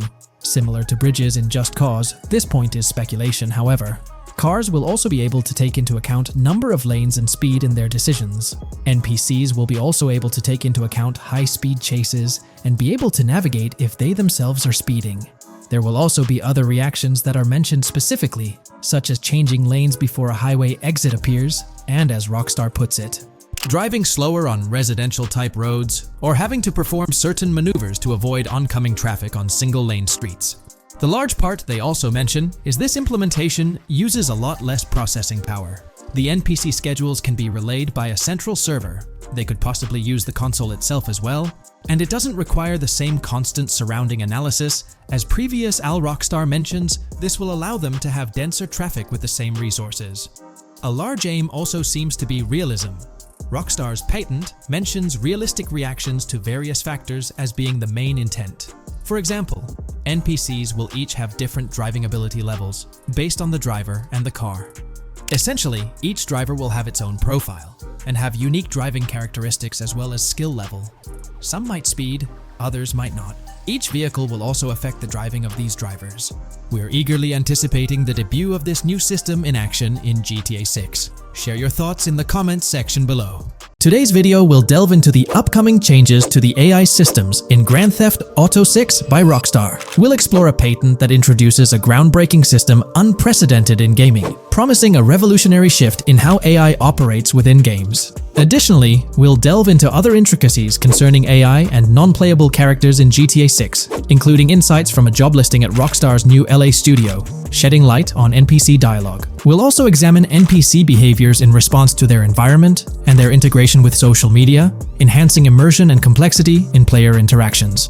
Let's kick off with Rockstar's innovative AI system set to debut in Grand Theft Auto 6. Described by Rockstar as the most significant and immersive evolution of the series, the emphasis on immersion is evident in their patent filings. We'll focus on one particularly intriguing patent, unveiling a new system poised to revolutionize AI in gaming. Considering Rockstar's commitment to delivering the most immersive experience yet, it's evident that NPCs and AI will play pivotal roles. This patent specifically pertains to animations in GTA 6, aptly named System and Method for Virtual Character Locomotion. Back in 2020, Rockstar Games unveiled an innovative system that will debut in GTA 6. Now, the details might sound a bit complex, but essentially, this patent outlines a fresh approach to animating characters and imbuing them with dynamic intelligence. These characters will now possess a kind of virtual brain, allowing them to react to their environment, other NPCs, weather, and even their mood, influencing their animations on the fly. Before this advancement, each character's animation had to be painstakingly recorded in a studio equipped with motion capture technology. This process involved attaching markers to actors' suits and compiling animations into what's called an animation tree. This method was resource-intensive, limiting the variety of animations Rockstar could include in their games. For instance, in GTA 5 and Red Dead Redemption 2, each NPC had its own animation tree, containing all their actions. Animation trees essentially stack animations, blending them together seamlessly and transitioning between them based on player input and in-game conditions. Additionally, motion matching, a feature seen in GTA 5 and RDR2, automatically selects animations based on player actions and the surrounding environment. This results in fluid and lifelike character movements, such as running while shooting, creating a more immersive experience for players. With GTA 6, Rockstar introduces an innovative system designed to optimize resources and streamline animation data. This approach allows for more content within the game while offering a broader array of animations. It shares similarities with motion matching but diverges in its utilization of a new framework. Rather than relying on conventional animation trees, character animations will be predominantly data-driven, adapting dynamically to environmental cues. These animations will be categorized into distinct motion types, representing unique character styles. Each character will possess a designated motion type, enhancing the depth and realism of their movements. As an illustration, let's consider various states such as tired, injured, and normal, each corresponding to a set of animations. Additionally, every character will possess their own blackboard, a virtual representation of their current state and surroundings. This blackboard stores crucial data including the character's condition, location, weather, temperature, and more. Utilizing this information, the game's code dynamically selects appropriate animations or styles for the character, enhancing their responsiveness to the virtual world. For instance, in the Ocean Drive scene from the trailer, we observe a character seated on the sidewalk. As a group of NPCs pass by, he attentively observes them, reacting accordingly to their presence. With this system, the gameplay experience is poised to become even more immersive. It will prioritize environmental data, including the presence of other NPCs and vehicles, alongside factors influencing the character's mood. Consequently, NPCs will exhibit previously unseen levels of reactivity, shifting focus to a noteworthy job listing from Rockstar's recruitment opportunities. Last year, Rockstar opened a new studio in Los Angeles. From what we know, it's purely a new motion capture studio, so they have another one besides the one in New York, mainly to record NPC dialogue probably. This discovery confirms that. I checked Rockstar's careers page just now, and there's a job offer at Rockstar LA for Associate Writer Pedestrian and Ambient Dialogue. This could indicate that they are still writing and recording GTA 6 NPC dialogue right now. This suggests that the development team is currently engaged in scripting and recording NPC dialogue for GTA 6. You can find the specific responsibilities outlined in the job description provided. It says, write funny, character-driven, and unique dialogue for our ambient population. Work with key stakeholders to understand and support the technical requirements for player-led, dialogue-based interactions with our ambient population. Provide exciting dialogue that works within the strict constraints of a complex game system. Undertake self-motivated research and leverage that research to enrich your writing. Understand and match the tone of our games. This underscores the commitment of Rockstar to ensuring that GTA 6 remains true to its franchise roots. Aligning NPC dialogue with the established GTA universe bodes well for the game's authenticity. Shifting gears to another aspect related to NPCs, let's delve into how they'll integrate with social media. Not only will NPCs exhibit more lifelike behaviors and interactions with their surroundings, but they'll also engage with social media platforms, a novel addition to Grand Theft Auto 6. Here's a rundown of the phones observed. NPCs will be equipped with various phone models, as evident from both images and the trailer. Notably, NPCs will actively engage with their phones, which boast fully functional cameras and displays, an improvement over GTA V. For instance, in a scene from the trailer set on Ocean Drive, an NPC can be observed capturing photos or videos with their phone. The displayed imagery accurately reflects the NPC's point of view, suggesting the possibility for NPCs to record and share in-game content on the virtual social media platforms. Let's delve into an intriguing Reddit post that delves into this aspect further. Here's why NPC-recorded TikToks aren't as far-fetched as you think. A common speculation point I see on this subreddit is the potential for NPC-recorded TikToks for the game's social media that was teased in the trailer, like someone filming you commit a crime and you later seeing that post online. Many have dismissed this as far-fetched in terms of development complexity, but I wanted to discuss why it's plausible.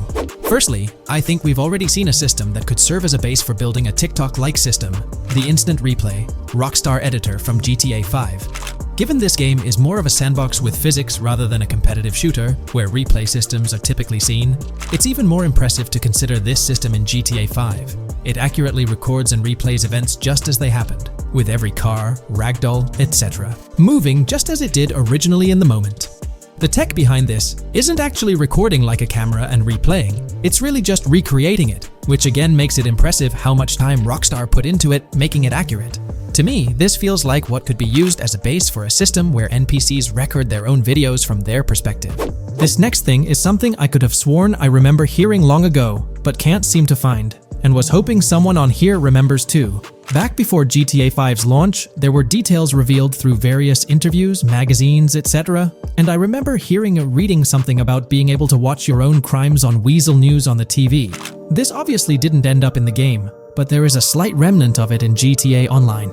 Am I the only one who remembers this being mentioned for single player though? Maybe my mind is playing tricks on me. Anyways, this last point is actually from the trailer, at the 0:33 mark.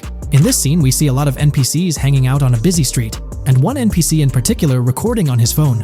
As we know, Rockstar's trailers are always all in engine, no CGI cinematics, so I think it's worth noting that it looks as if his screen is accurately showing what he's looking at. My screenshot is zoomed in, but if you got Hatmark on the trailer, you can see it matches up to what he's looking up at. Could this be a hint towards said system, or just a nice detail? Rockstar has a reputation for delivering what they showcase in their trailers, often exceeding expectations. Their dedication to enhancing NPC interactions in GTA 6 underscores their commitment to creating a vibrant and authentic game world. I'm curious to hear your thoughts on these developments. Feel free to share your opinions in the comments below. GTA 6 has been announced, and it's caused a whole bunch of rumors to swirl around. We've got a list of stuff that's actually confirmed for the game, so let's dive in. Now, the game isn't coming out anytime soon. Rockstar Games is still working hard on it, but thanks to some leaks, we've got some inside info on what to expect. We're talking vehicles, game physics, and the main characters, Lucia and Jason. Plus, we've got details on the map, the huge open world, activities, and all the weapons you can play with. There's also a bunch of cool stuff going on with NPC AI, RPG elements, and some new gameplay features. People are pretty hyped about all this, and they're chatting up a storm about what GTA 6 is going to be like. Now let's check out the vehicles in the game. The GTA forums did a solid job gathering this info, so shout out to them. So we've got confirmed vehicles like the Blista Compact, Ocelot Locust, and something that looks like a 90s Buick Skylark. By the way, I'm holding a monthly giveaway for a PlayStation 5. You just need to subscribe and you're entered. Now, back to the video. There are a bunch of other cars too, without official names, like a 90s Chevy Caprice, a 2016 present Chevy Malibu, a Chevy Sonic, and a 2018 to 2022 Honda Accord. Rockstar usually gives these cars funny names. Other rides include the Albany Primo, Benefactor Shafter LWB, something that's like a mix of Ford Explorer and Tahoe from the 90s or 2000s, a 2018 present Toyota RAV4, with Lexus NX vibes and a Mercedes grille, the Pegassi Tauros, a 1980s Jeep CJA Scrambler, a 5th Gen F150, a G20 conversion van, a Brute Camper, a Vapid Speedo, HY Mixer, Metro Mover, D-Class Sheriff SUV, Mobatsu Sanchez Livery, Nagasaki Street Blazer, a 1970s Ford Ranchero, a 1971 Buick Estate, an Albany Emperor, D-Class Turbo Sabre, Yoga Classic, the Contender, and Sadler. And don't forget the Slam Van Pickup, Bobcat XL, an updated Regina Alpha, Gauntlet Classic, Moonbeam Helion, Boxville Go Postal, an unknown Albany car that's based on a 1959-60 Cadillac, a Rebel, some Asian sedan, Ferrari or Feroci, Baller, Novak, Buffalo STX, Alpha and Feudo, a Benson, NF 890, Buffalo with no sports bumper, and the Stanier and Landstalker. With all these vehicles, GTA 6 is going to be quite the ride. Now let's talk about some gameplay clips making the rounds on social media. They give us a sneak peek at missions and what Rockstar is up to. One clip shows Lucia, our main character, trying to rob a place called Hank's Waffles, a diner. In this early test, the non-player characters look kinda generic and are jokingly called dummies in the game. The NPCs react to Lucia's aggressive moves, and their animations show they're pretty freaked out, kind of like what we saw in Red Dead Redemption 2. During the robbery, Lucia can aim her gun at a hostage, giving you the choice to rob or have a face-off. Taking a hostage adds some spice to the crime.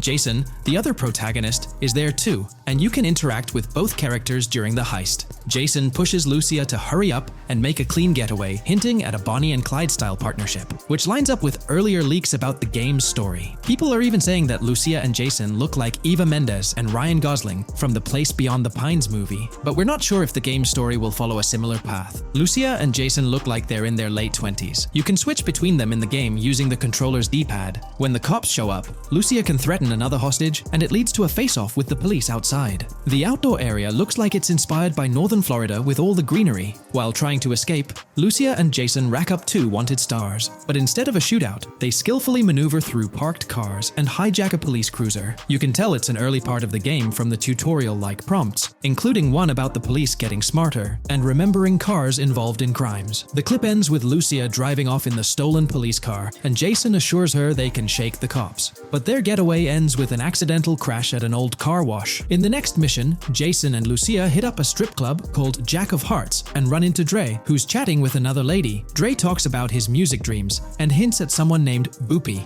During this chat, we get messages from two new contacts, Billy and RB Shaw, through a WhatsApp parody. The early footage shows a minimap that looks like the one in GTA 5, with icons that probably stand for missions from characters labeled WM and YJ. As they head up to the VIP second floor, Dre has a run-in with DJ Tip, who's upset about waiting for drinks. Dre steps in, but it's clear that Tip isn't the most popular guy. Dre moves on, and that's where the clip ends. Just remember, this is early development footage, and things might change as the game gets closer to release. Another leak spills the beans on more than 500 world events, encounters, and Easter eggs you'll come across while playing. There's too much to cover, but I'll mention a few interesting ones. You'll find stuff like missing tourists, yard sales with new clothes, an event that's a bit like the insurance fraud thing in Saints Row, a voice in the storm drain that might remind you of Pennywise, a Bonnie and Clyde mystery that spans different places, and a workout challenge that suggests fitness activities are back. Players can also stumble upon an island camp, DUI tests, UFO sightings, an animal house, a swamp safari,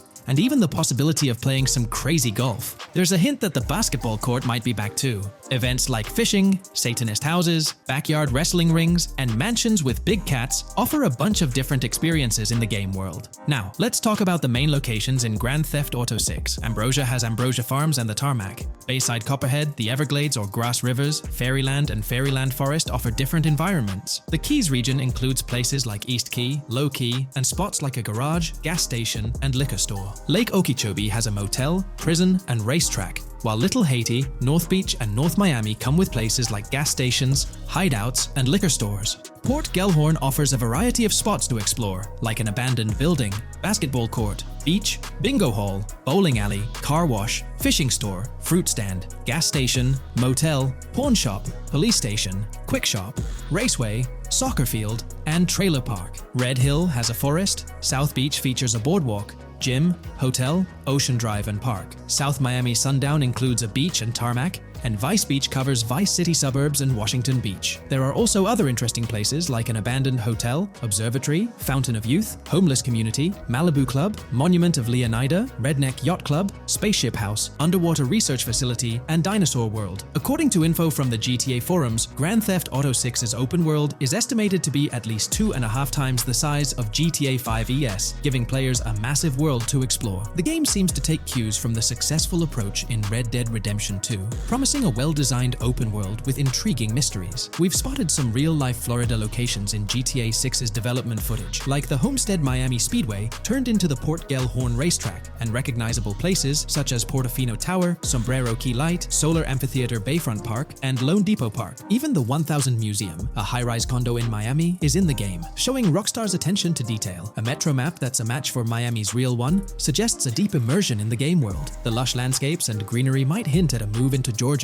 but that's just speculation until we get official word. Details like the Vice City Neighborhood Police Department resembling the Miami Beach Police Department show Rockstar's creativity in world design. As always, we're waiting for official announcements to see how all these elements come together in the final game. Until then, the mystery of Grand Theft Auto 6 keeps fans excited. There's a recent leak suggesting that Alexandra Christina Echevarri could be the voice behind Lucia in Grand Theft Auto 6. Her voice from a demo reel seems to match up with Lucia's leaked dialogue. We've covered a ton of info about Grand Theft Auto 6, from gameplay details to new features. It's important to remember that the game might still be a couple of years away from release, so we'll have to be patient. Now, let's dig into some interesting findings from the leaked clips. We see Jason and his pals hanging out by an in-ground pool in a lower-income neighborhood, cracking jokes about a parody of social media called Life Invader. It's all about brain downloading and poking fun at Jay Norris's demise. Classic Grand Theft Auto humor. The leaked clips also give us a peek into early police AI testing, showing NPCs using cover beta during gunfights. In one scene, Jason robs a diner worker with an assault rifle, and we see some dialogue options that look like they're from Red Dead Redemption 2, but they might just be placeholders. Jason's new ability to go prone is a fresh addition to the franchise, and a scene in a thrift or antique shop hints at the option for robbery, maybe even a place to sell stolen items, which adds depth to the gameplay. There are animation tests for Lucia and Jason, doing stuff like jogging, stopping, and ducking to avoid gunfire. Rockstar's developers also tested vehicle crashing physics, with a car driving over an overpass. Highway signs mention North Beaches and Lake Leonida on Interstate 97, with the current exit leading to Washington Beach. In another scene, Jason stumbles upon a shipping container full of cash and a motorbike. Various development clips show changes to the inside of a vehicle, suggesting new vehicle designs or custom customization options for players. Throughout the clips, there are various interactions with NPCs in the open world, like characters taking selfies, which makes the game's world feel more immersive. Another mechanic borrowed from Red Dead Redemption 2 is the ability for characters to pick up and carry bodies, adding depth to the gameplay. We also see other influences from Red Dead Redemption 2 in different aspects of the game. The weapon wheel system is similar to Red Dead Redemption 2 with limited weapons and items you can carry. Lucia has a loot bag that might be used for robberies or stealing stuff from different places. The inventory system lets players hang on to health kits and other items for temporary buffs, and Jason can pick up and drop weapons from his inventory. In one scene, Jason enters a gang member's territory and takes cover behind a truck, and we see unique animations for characters reacting to getting shot. There's a mention of a jetpack that was previously leaked by Tom Henderson,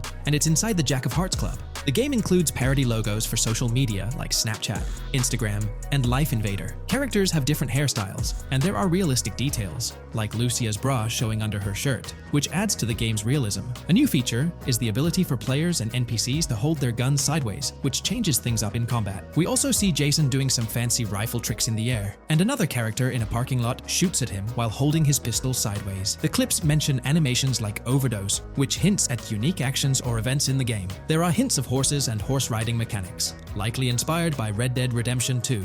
The open world is packed with places to explore, like motels, metro stations, restaurants, pawn shops, and supermarkets. Small details like being able to get a gumball from a quick shop machine add to the overall experience. The game adds RPG elements, like managing food, drinks, sweat, fatigue, and even taming animals, which gives players a deeper gameplay experience. There are references to mountain bike ramps and city bike rentals, promising fun cycling activities. The leaked clips talk about loads of weapons, from regular firearms like pistols, shotguns, and rifles, to unusual ones like golf clubs, baseball bats, and crowbars. Players can also use tools like flashlights, binoculars, and lockpicks. Players can stay in motels and hotels, with the Kington Hotel as one option. There's even a pool party with live music for players to attend. References to the Everglades and wildlife like alligators, snakes, raccoons, and birds hint at diverse and unique environments to explore. A cool addition is the ability to shoot while swimming, which adds a new twist to combat situations. With all these elements, Grand Theft Auto 6 promises to be an immersive and engaging gaming experience.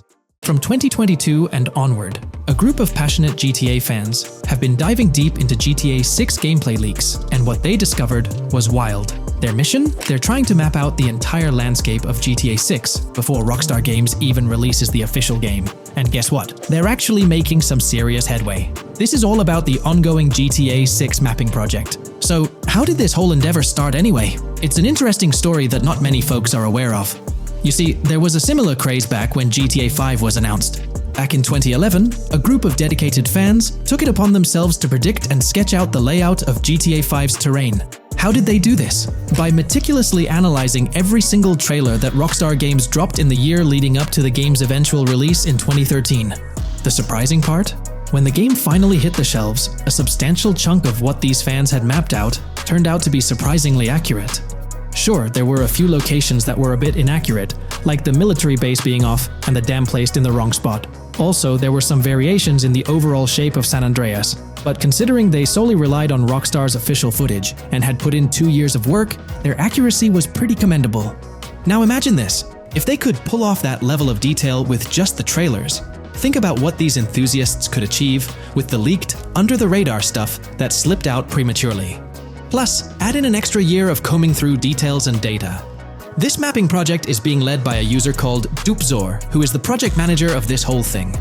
On September 18th, 2022, when a massive leak dropped over 90 minutes of GTA 6 footage, the map enthusiasts went into full gear. While I can't exactly showcase the leaked content here, what really sparked the interest of the community were the coordinates embedded within the developer's HUD. These sneaky numbers revealed the exact whereabouts of the player concerning the game map.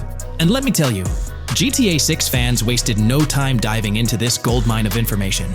With these coordinates in hand, the community went Sherlock Holmes mode, meticulously mapping out the game's terrain and identifying key locations. For instance, in one intriguing clip from the leaks, Lucia and Jason were caught in the act, robbing what seemed to be a Waffle House. This incident was marked by a simple white dot on their evolving map project. But it wasn't just a random dot, it was a significant clue. By cross-referencing the coordinates provided in this clip with other glimpses from the leaked footage, they managed to calculate the spatial relationships between different spots showcased in the leaks. This detective work allowed them to gauge distances and plot out the relative positioning of these places within the game world. However, it didn't stop there. The community didn't solely rely on leaked footage. They combined their detective skills with the official trailer and, using a blend of educated guesses and hard data, endeavored to include every conceivable road, building, and landmark featured in the GTA 6 map. The goal? To create a comprehensive and accurate representation of the game's virtual world based on all available tidbits of information. It's a fascinating process that demonstrates the dedication and passion of gaming communities in piecing together the puzzle of what to expect in GTA 6. Since the leaks hit, the GTA community has been on a mission, working tirelessly to piece together the game's map. Their focus has mainly been on sketching out the main areas, the cities, towns, and key landmarks. It's been quite a collective effort, with everyone trying to contribute and fill in the blanks based on whatever clues they could find. Then, the trailer dropped, and it was a whole new ball game. Among all the fast cars and flashy scenes, Rockstar slipped in a subtle surprise for the observant fans. After a few days of dissecting the trailer frame by frame, someone spotted it, a tiny image hidden in the bottom right corner of the ending screen. And guess what? It looked like a map snippet. Naturally, the community went into full detective mode. They put on their magnifying glasses and compared this mysterious map with the one they'd been building from the leaks. There were some similarities, especially with the layout of the right side and the presence of separate islands at the bottom, surrounded by water. But here's the catch. That image was pixelated to the max. It was like trying to figure out a puzzle with half the pieces missing. The lack of detail made it nearly impossible to confirm if it matched their map. This whole revelation sparked a heated debate among fans. Some folks started wondering if Rockstar deliberately threw this low-res map nugget to mess with their heads. Could it be that Rockstar is messing with the community, leading the GTA 6 mapping project into the wrong path? It's pretty odd for Rockstar to include this map, as it was deliberately placed. When it comes to safeguarding the details of their upcoming games, Rockstar is notoriously tight-lipped. So, when those leaks dropped in 2022, it really threw a spanner in the works for the company. It's kind of a déjà vu situation, considering a similar thing happened back when GTA 5 was in the spotlight. I can't help but wonder if Rockstar did this deliberately, as a deliberate move to shake things up and keep everyone guessing. But then again, we, the GTA fans, are pretty good at concocting theories out of thin air. Now, about that mysterious, highly detailed artwork nestled in the official wallpaper, that's what's really piqued my interest. It's like this odd piece that stands out from the rest, making me think it wasn't just randomly thrown in there. There's gotta be some intention behind it, right? The big question swirling around is whether it's a sly misdirection or a subtle clue for the savvy gamers. But honestly, we won't get any answers until the game hits the shelves, or maybe, if we're lucky, after another sneak peek in a new trailer. The GTA 6 mapping community dove headfirst into dissecting this artwork, but truth be told, there wasn't much to work with. So, they've been sticking to the stuff they can actually confirm. Oh, and those maps floating around, especially the ones from IGN and PC Gamer, they're more like creative interpretations. Think of them as speculative mock-ups cooked up by the mapping community based on their hunches and educated guesses. There's a whole lot of imagination at play there, but none of it has received the official stamp of confirmation. The GTA 6 mapping project might not be dropping any bombshells about unknown locations in the game, especially considering how the gameplay leaks already spilled quite a bit on what's in store. Now, the heart of this community effort lies in the finer details. They're all about pinning down the exact spots where these landmarks and locations are going to be placed within the game's vast world. However, let's be real here. They've barely scratched the surface, covering roughly just 10% of the entire map. Still, kudos to them for the tremendous effort and progress they've managed to make with what they have. What's confirmed, though, is that this map in GTA 6 is going to be an absolute beast, nearly double the size of the already sprawling map in GTA 5. They've made strides, particularly in fleshing out the Miami Beach region seen in the trailer, those gorgeous Venetian islands from the breathtaking aerial shot, and even narrowing down the location of Lucia's incarceration in the game. Looking ahead, this ongoing commitment over the coming years will gradually unveil more insights into what we can anticipate from the GTA 6 map. The anticipation is real, and it's fascinating to witness how this mapping endeavor will continue to shape our expectations for GTA 6. Looking at the timeline, it's pretty clear that both the completion of the project and the release of GTA 6 are still a considerable number of years down the road. But let me tell you, the dedication and hard work displayed by this community are nothing short of remarkable. Honestly, they deserve way more recognition for what they're doing. If you're keen on staying updated with the latest progress, or even lending a hand to this endeavor, I strongly recommend hopping onto the GTA 6 Mapping Community Discord. You'll find the link in the description below. These individuals have a monumental task ahead of them. But you know what?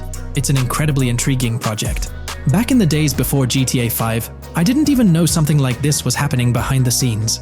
But now, as we patiently wait for 2025, every snippet of information or rumor about GTA 6 gets me all excited. And out of everything related to the game, I find the mapping community's tireless efforts the most captivating and commendable. A massive thank you to every single person contributing their time and effort to this project. I genuinely cannot wait to witness the final result of all their hard work. In today's video, we're delving into the character creation aspect of Grand Theft Auto 6 and exploring how in-game NPCs will be generated. We'll take a look at a recent patent filed by T2 Interactive, the parent company of Rockstar Games, which sheds light on the character creation process within the world of GTA 6. The patent reveals details about a new system developed by Rockstar Games, designed to streamline character creation and leverage the capabilities of current generation consoles more effectively. As game worlds grow in size and complexity, filling them with diverse and compelling characters and environments becomes increasingly challenging. Artists are tasked with creating every individual in-game object, from characters to buildings and interiors. As these worlds expand, the computational and design efforts required also increase. However, Rockstar Games has once again demonstrated innovation by developing a system that optimizes the rendering of 3D objects, ensuring efficiency without compromising on detail. This system addresses the challenges posed by the ever-expanding scope of game worlds. The patent we're examining in this video is titled System and Method for Game Object and Environment Generation. This video takes a deep dive into the generation of building interiors and characters within the expansive world being crafted by Rockstar Games. The patent starts off by providing an overview of how objects function within 3D spaces, as explained by Rockstar. Objects used in 3D graphics, often called assets, are a combination of geometry data, for example, the 3D model, and data for textures associated with the geometry data. An asset may be formed of one object, or it may be a composite object made from a combination of objects. The objects that form a composite object may in different contexts be used as independent assets unrelated to the composite object, or they may always be used as a subset of a larger object. They've provided an intro to how 3D objects function in games, aiming to help us grasp the workings of their latest invention. Persons of skill in the art will recognize that many different sorts of assets, such as vehicles, can be made from collections of subcomponents. For example, one aspect of the game might require a room, say a dining room. That entire dining room could be considered one game asset, but it will likely be created from several other assets, such as a table, chairs, dishes, glasses, wallpaper, flooring, etc. The glasses and chairs are independent of the larger dining room asset. As another example, a virtual person in the game, such a background character in a scene, would also be an asset. A person asset might be made up of a number of interchangeable objects, such as legs, a torso, arms, a head, etc. Because the person is made up of interchangeable objects, a variety of different persona sets can be made by mixing and matching different constituent parts. But a body part like a torso might always be used as a subpart of a larger body object. Prior art systems generally include libraries of game assets. The systems and methods of the present disclosure add a metadata layer to these game asset systems and provide modified development and game architectures to take advantage of the new metadata layer. This metadata layer includes tags that are added to the object in order to provide useful descriptors. In a preferred embodiment, these descriptors are completely free-form and without context. This allows developers to specify information about objects as needed without having to be locked into a rich pre-configured schema. Rockstar's new system introduces an additional metadata layer and utilizes tags for enhanced functionality. In the next section, they provide examples illustrating how this tagging system will operate. For instance, characters and virtual beings within the game world will be assigned tags like skinny, chubby, average, attractive, ugly, young, old, and so on. They explain that this tagging system won't just apply to the 3D models or textures alone, but to the entire object package, which includes the model and its associated textures. Essentially, every aspect of a particular character will be tagged. For example, skin textures for elderly characters will be tagged as old, while arms and torsos for heavier characters will be tagged as chubby. They also list other tag examples provided by Rockstar, such as sporty, hipster, emo, preppy, nerdy, luxury, basic, new, worn out, business, and formal. Moreover, each component can have its own tag, and there can even be collections of assets with tags. Furthermore, they explain that all these assets can be stored on servers for easy developer access via an application programming interface (API). Additionally, these assets can be stored in various formats like XML, limited text, binary encoding, relational databases, and others, depending on the developer's proficiency. The systems and methods of the present disclosure further advantageously use the metadata via a rule set layer that uses the metadata to increase the speed and efficiency of game rendering, world or scene creation, game script execution, and rendering fidelity. In particular, the rule set allows designers to add context to the tags and to control their use by setting rules for the asset usage and the asset's interaction with the game and other objects. These rules are unrestricted and can be used to provide a wide variety of different capabilities and restrictions for objects. Let's take a look at how these tags will be put into action. For instance, if a jacket object is created, a tag like additional top garment can be assigned to it.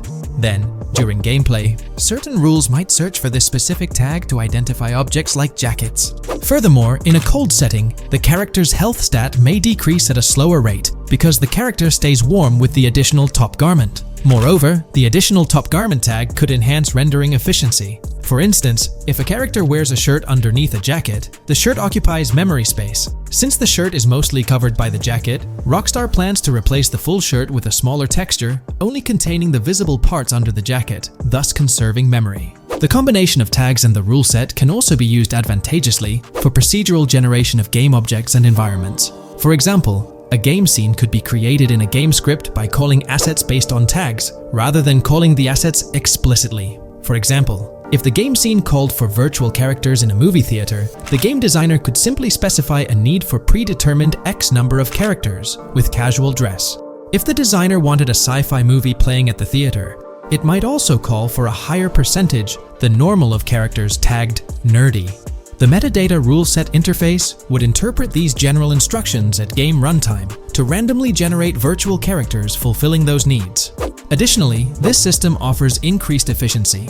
For instance, the entire character object doesn't need to be packaged before streaming to the GPU for processing. Instead, they can be generated directly on the GPU using existing model and texture assets. Of course, Rockstar aims to utilize as many preloaded GPU textures as possible, while maintaining a realistic variety in the scene.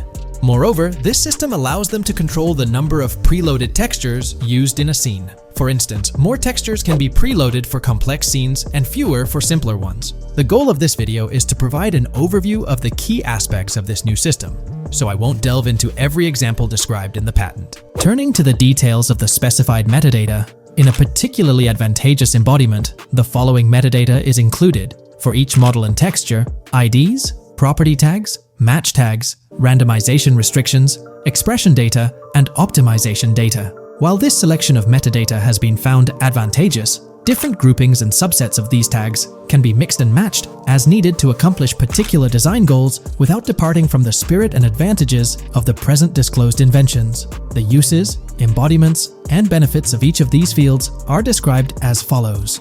These elements constitute the metadata, and while I won't delve into each one individually, they essentially represent the various tagging methods Rockstar employs to organize models and textures. These tags facilitate accurate and efficient filtering and sorting of assets within the virtual world. I trust this video provided you with an understanding of the tagging system Rockstar has devised. I'm personally excited about the potential for greater NPC variety in this vast world. Feel free to share your thoughts in the comments below. In today's video, I'll be discussing the recent developments in the GTA 6 mapping project. We'll delve into the latest additions, including new locations featured in Trailer 1, adjustments to existing locations, refinements in certain areas, and exciting discoveries from the latest trailer, such as the yacht interior, surfboards, Princess Robot Bubblegum, and more. Let's start by examining the mapping project itself. It's been some time since our last update on this front, and there have been notable changes to the map since then. This iteration represents the most recent version of the GTA 6 mapping project, spearheaded by Dupe's 0R. Below, you'll find a roster of individuals who have contributed to this endeavor. and it's worth noting that this list has been recently updated. This project stands as the largest and most comprehensive effort within the fan community, with the goal of predicting the map of GTA 6 as accurately as possible prior to its official unveiling. DuPZ0R mentioned that there's still an extensive list of elements to incorporate and modify, but for now, this update suffices. Anticipate further alterations to the map in subsequent updates. This iteration represents the latest version of the GTA 6 mapping project. Notable adjustments have been made to the legend and the manner in which various elements are annotated on the map. All markers now include viewing cones to indicate their general viewing direction. However, it's important to note that the angle of these cones is merely symbolic. Additionally, speculative location markers have been updated with red outlines to differentiate them from non-location markers. Furthermore, coordinate markers now display their corresponding clip names for easier identification. Changes have also been made to the naming conventions in the key section. For instance, you'll notice that the markers now include the names of the clips they are derived from. Let's delve into the alterations specific to Vice City. The angles of Rock Ridge and Stockyard have been tweaked to align with calculations/evidence and to better match the coordinates. By observing the outlines, you can see that both the Rock Ridge and Stockyard areas have been subtly adjusted, ensuring a more cohesive layout. There's a noticeable improvement in alignment. A notable update to the map is this section here. Previously, absent features have been incorporated from the edges of one of Rock Ridge's mini-maps, and adjustments have been made to the water's edge in that vicinity, now depicted in dark green to indicate the genuine boundaries of this section of the Vice River. Additionally, several buildings in the Rock Ridge area have been identified, including the Rock Ridge Community Research Center, Miami Police Department, Venture Apartments, Orange and Pink, 7071 Warren Thacker Manor, inspired by Martin Fine Villa, Palace Cafe and Diary, all sourced from leaks. Furthermore, there are two speculative markers outlined in red, representing locations from the trailer. One in Rock Ridge is speculated to be the Hammer Hamlet Ladies location, while the other marks the high roller scene from the trailer. You can find the timestamps for both scenes on the map. Updates have been made to the route of the I-404, incorporating new evidence. This includes adjustments in Vice Beach and the positioning of the road near Rock Ridge. Notably, there have been alterations to the highway section near the airport. Additionally, speculative terrain and building positions in Washington Beach have been revised to align more closely with the evidence. Changes have been made to the shapes and locations of the Ritz-Carlton Bal Harbour, Akoya condos, and Jade Ocean condos. Furthermore, alongside the speculative road and landmass in the Bayfront Heights area, the Y Vice City and Gate/Continental hotels have been included in the Vice Beach vicinity. Additionally, several minor adjustments and fixes have been implemented. Regarding the Vice Beach area, there have been additions of new buildings supported by recent evidence. These include 200 Ocean Drive, 260 Ocean Drive, 1043 Washington Avenue, Beach Park Hotel, and Council Towers North. Moreover, over at Brickell Key Island, two new buildings, Brickell Key 1 and Brickell Key 2, have been introduced. Additionally, corrections have been made to the names of the Tequesta Point locations, accurately reflecting their respective positions. Now, let's shift our focus away from Vice City. Firstly, an error regarding St. Joseph has been rectified. Previously labeled in purple, it should have been marked in red to signify that this name hasn't been confirmed in the leaks, but is either speculative or based on real-life data. Moving westward towards Port Gellhorn, there have been notable additions to the leaked industrial area opposite the state prison, along with improvements to the prison itself. Several speculative structures, highlighted in red, including a water tower and industrial buildings, have been incorporated, along with a cell tower across from the prison. Heading south to the Keys, significant improvements have been made. Adjustments to the landmass near the camera location, where the shot with the Dodal seaplane occurs, have been made based on speculative evidence. An airbase/runway has been added, along with guard booth and barriers visible in the trailer. Additionally, two speculative buildings marked in red, as well as the speculative Naval Area Station, have been included. That wraps up all the updates to the GTA 6 mapping project. Share your thoughts in the comments below. There have been some significant changes with this update. But now, let's shift our attention to the discoveries made in the trailer. I also wanted to touch on these findings in this video. This marks the initial Reddit post. In the GTA 6 trailer, you can see through the yacht windows and see the interior even though it's very far away. However, in GTA 5, you can't at all see the interior even from close-up. We will probably get inside the yacht and maybe even houses, or at least see inside it. In the shot of the Venetian island, it's evident that there will be a high density of yachts.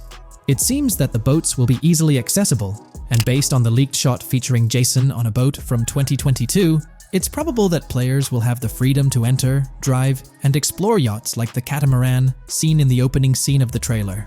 Now, on to the next discovery, surfboards. Know a lot of people been talking about surfing, and while there's still nothing indicating it being an interactive minigame, surfboards are in-game and seen in the trailer. Surfboards were in 5, but only on the tops of certain cars, and a few static ones sat the beach. What do you all think?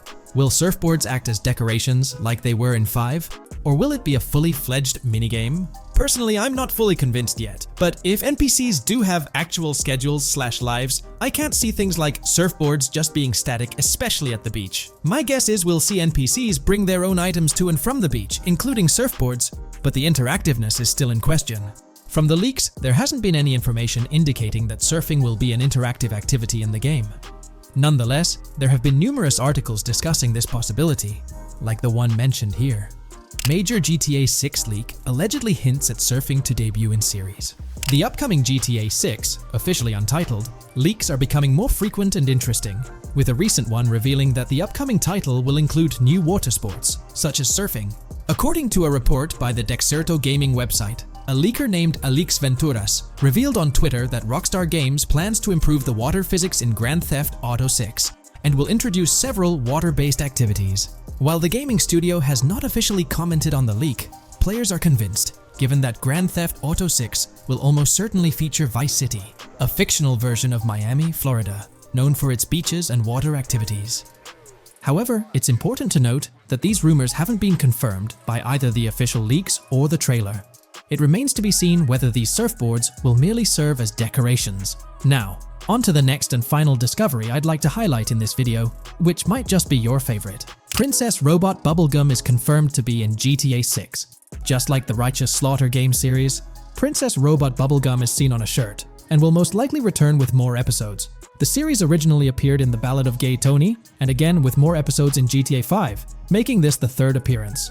The GTA 6 community has just found some major clues left by Rockstar Games, and it was under our nose the whole time. GTA 6's Trailer 1 revealed a ton of new things about the game off the bat, but recently, there's been even more developments that show off the GTA 6 main character story, Lucia. We learn a bunch of new things about her background, so if you're not interested in potential spoilers, this may not be the video for you. This information is directly from Rockstar Games, so this is the real deal. So getting into the details of Lucia's jail cell, let's focus on those newspaper clippings. I'll do my best to zoom in and enhance the image, but there are two distinct white clippings with black text. One of them appears to have a portrait, and I can only speculate that it might resemble a modern-day wanted poster. This could be showcasing the story of Lucia's alleged crime, accompanied by an image like a visual representation of what she's accused of. It's almost akin to a wanted picture that you'd find in a newspaper. This phenomenon isn't unheard of in real life. When people do something noteworthy or newsworthy, it's not uncommon for them to keep a record of it, like an article, and put it up on their wall as a sort of memento. It's like a snapshot of a moment in their life, even if it involves legal trouble. So Lucia might be preserving this particular newspaper clipping as a piece of her history, whether it's for sentimental reasons or perhaps as a reminder of the circumstances that led to her incarceration. Now let's broaden the scope a bit and draw comparisons to previous GTA protagonists. Take Michael DeSanta, for instance. His mansion has family photos on the walls. Franklin Clinton's house features similar personal touches. Even Trevor Phillips, in his trailer, has pictures that tell a story about his life.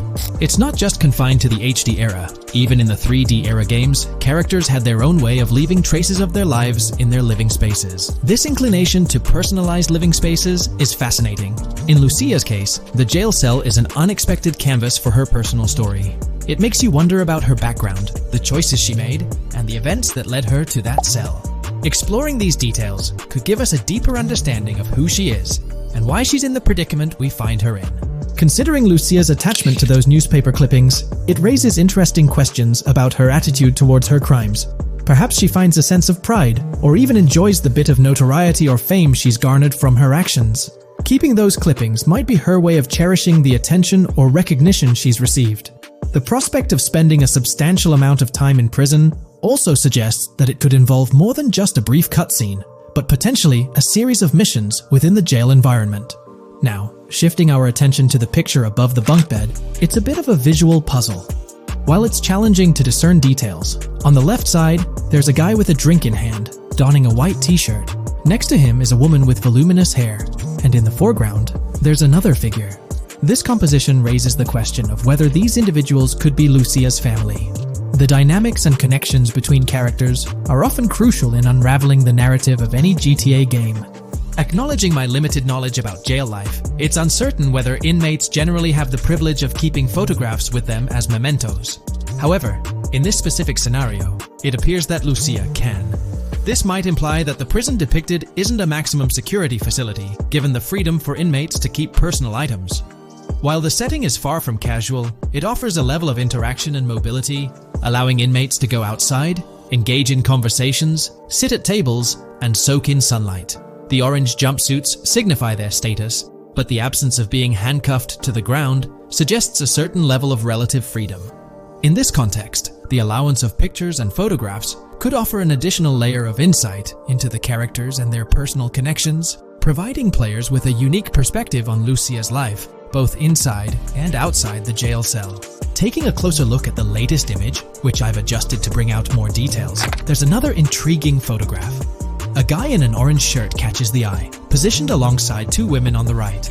The one on the left appears to be sporting a hat and sunglasses, although discerning whether any of them is Lucia remains challenging.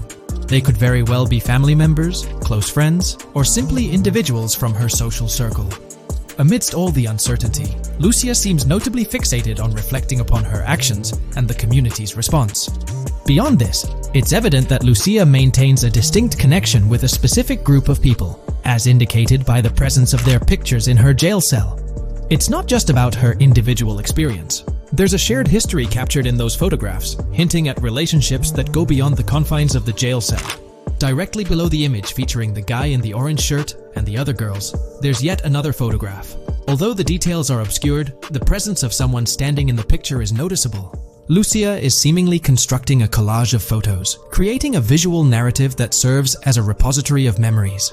These images might play a crucial role in not only grounding her within the context of her relationships, but also providing a semblance of continuity and connection to the outside world. It's worth mentioning that the footage I'm working with is the highest quality version sourced from YouTube, as Rockstar hasn't officially released it on their Newswire page.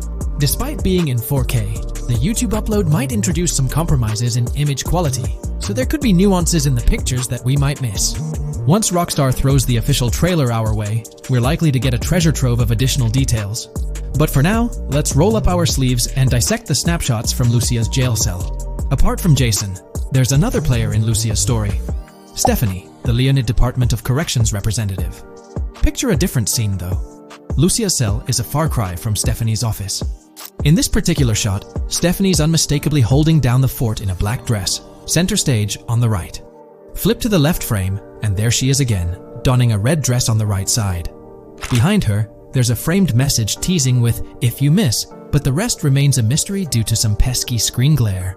Now let's make a full turn and voila, another Stephanie pic in the bottom right corner. This time, the backdrop suggests a domestic scene, perhaps with a partner. She's got on some bluish shades, slightly different from what we catch a glimpse of later. The background paints a more vivid picture, a collection of books, pamphlets, a conspicuous high-visibility vest, and yet another potential newspaper clipping. Whether it's a routine thing or an anomaly, the jury's still out. So, what's the inside scoop on Lucia's backstory gleaned from her jail cell environment? Well, the state of the jail suggests it's seen better days. Peeling bits off the windows hint at a place with some history. That initial shot with the barbed wire strongly implies it's not a newly minted spot. It's got the wear and tear of time etched into its surroundings. As we immerse ourselves in the intricacies of Lucia's life within the jail cell, the narrative unfolds as a captivating tapestry, each element contributing to the rich story. The subtleties, from the cryptic newspaper clippings shedding light on her alleged crimes to the carefully chosen photographs depicting relationships with family and friends, create a vivid and compelling portrait of Lucia's existence, both within and beyond the jail confines. The personal touches within her confined space evoke a rawness that harks back to the legacy of previous GTA protagonists.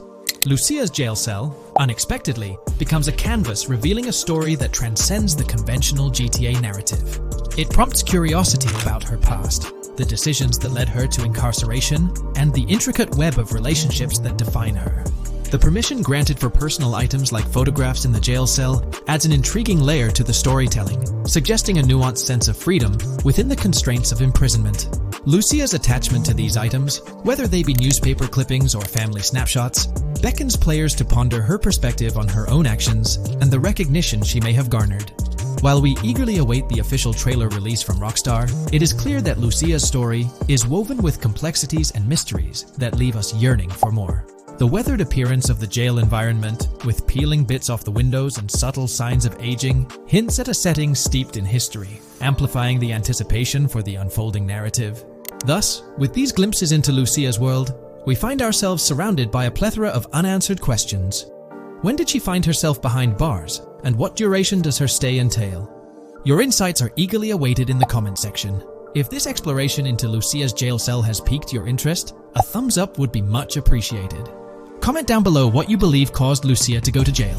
And did you spot these hidden Easter eggs in the trailer on your first watch? I'm interested to hear back from you guys. Thank you for watching.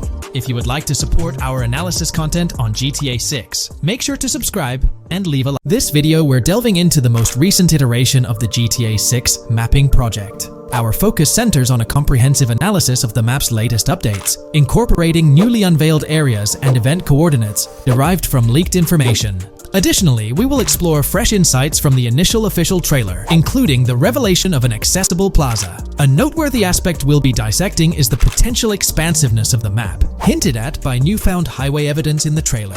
Furthermore, we'll examine a conceptual representation illustrating the potential magnitude of the GTA 6 map. The trailer also provides a glimpse of Starfish Island, a detail we'll thoroughly cover in today's session. Let's initiate our examination by diving into the GTA 6 mapping project. For those not aware, this stands as the most extensive and refined community-driven mapping endeavor, aiming to deduce the GTA 6 map with the utmost accuracy. This endeavor leverages evidence from leaks and the primary official trailer. In our previous map analysis, we scrutinized significant alterations in the Boardgorn and Grass Rivers areas, expanding the map to an impressive 18 by 8 kilometers. However, today's exploration will predominantly focus on alterations in the Vice City region. Rumors suggest that the GTA 6 map will encompass 3 major cities, with Vice City and Portgorn being the identified urban centers so far. Vice City, drawing inspiration from Miami, and Portgorn, a fusion of Gulf cities in Florida. The speculated third city could possibly be modeled after Orlando or Tampa. Earlier rumors hinted at Yorktown being the third city, approximately aligning with Tampa's location. However, intriguingly, structures observed in leaked material from Portgorn were reminiscent of Panama City. Rockstar appears to amalgamate elements from distinct cities to craft a unique virtual landscape. Turning our attention specifically to Vice City, notable modifications are discernible in the Stockyard and Crosstown area. While these alterations may not be immediately apparent, a thorough comparison with the prior map iteration reveals notable changes in street layouts for improved connectivity. Building positions,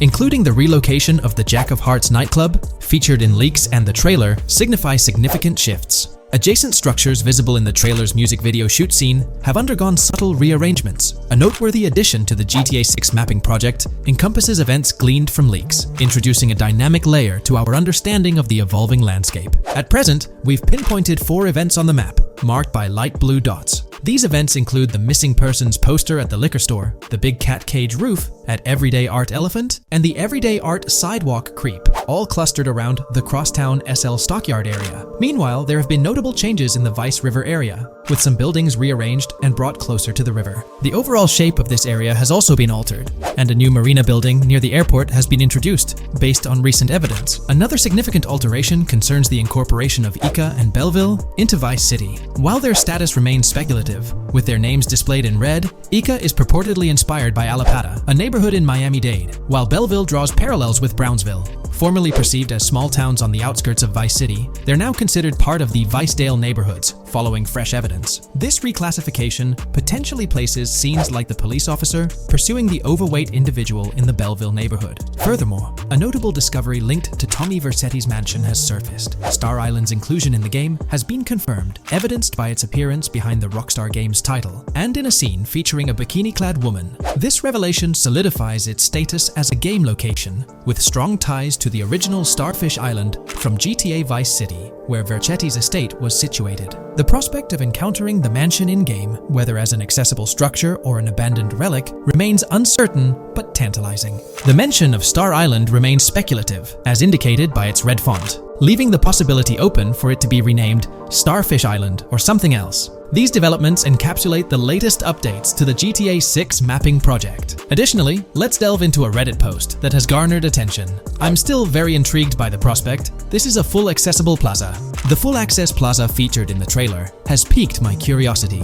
This snapshot is captured during a scene where Jason and Lucia evade the police momentarily. Positioned on the right side of the frame is a sign, presumably denoting a mall within the game. Notably, several brand names, including Kowalski, Kalis, Scala, and Alpha, are visible on this sign. Furthermore, a portion of the mall's name briefly appears, starting with Ever. Could it be Evergreen Plaza or another variation? The answer remains elusive, and we'll have to await further developments to unravel this mystery. I can pretty much bet on it that this shit will indeed be fully accessible. Most of the signs on that structure look to be clothing and accessory shops, which would easily mean it's accessible to us. I'm really hoping the mall makes a return in this one and will serve kind of as a player hub when online drops. Oh, that would be good. Maybe a spot where you can't attack. Could meet people to join up for races, heists, etc. That would be pretty neat. Now let's shift our focus to some additional findings that might provide evidence for the existence of the third major city in GTA 6. Furthermore, we'll explore why the actual map size of GTA 6 could potentially surpass the estimations derived from the mapping project.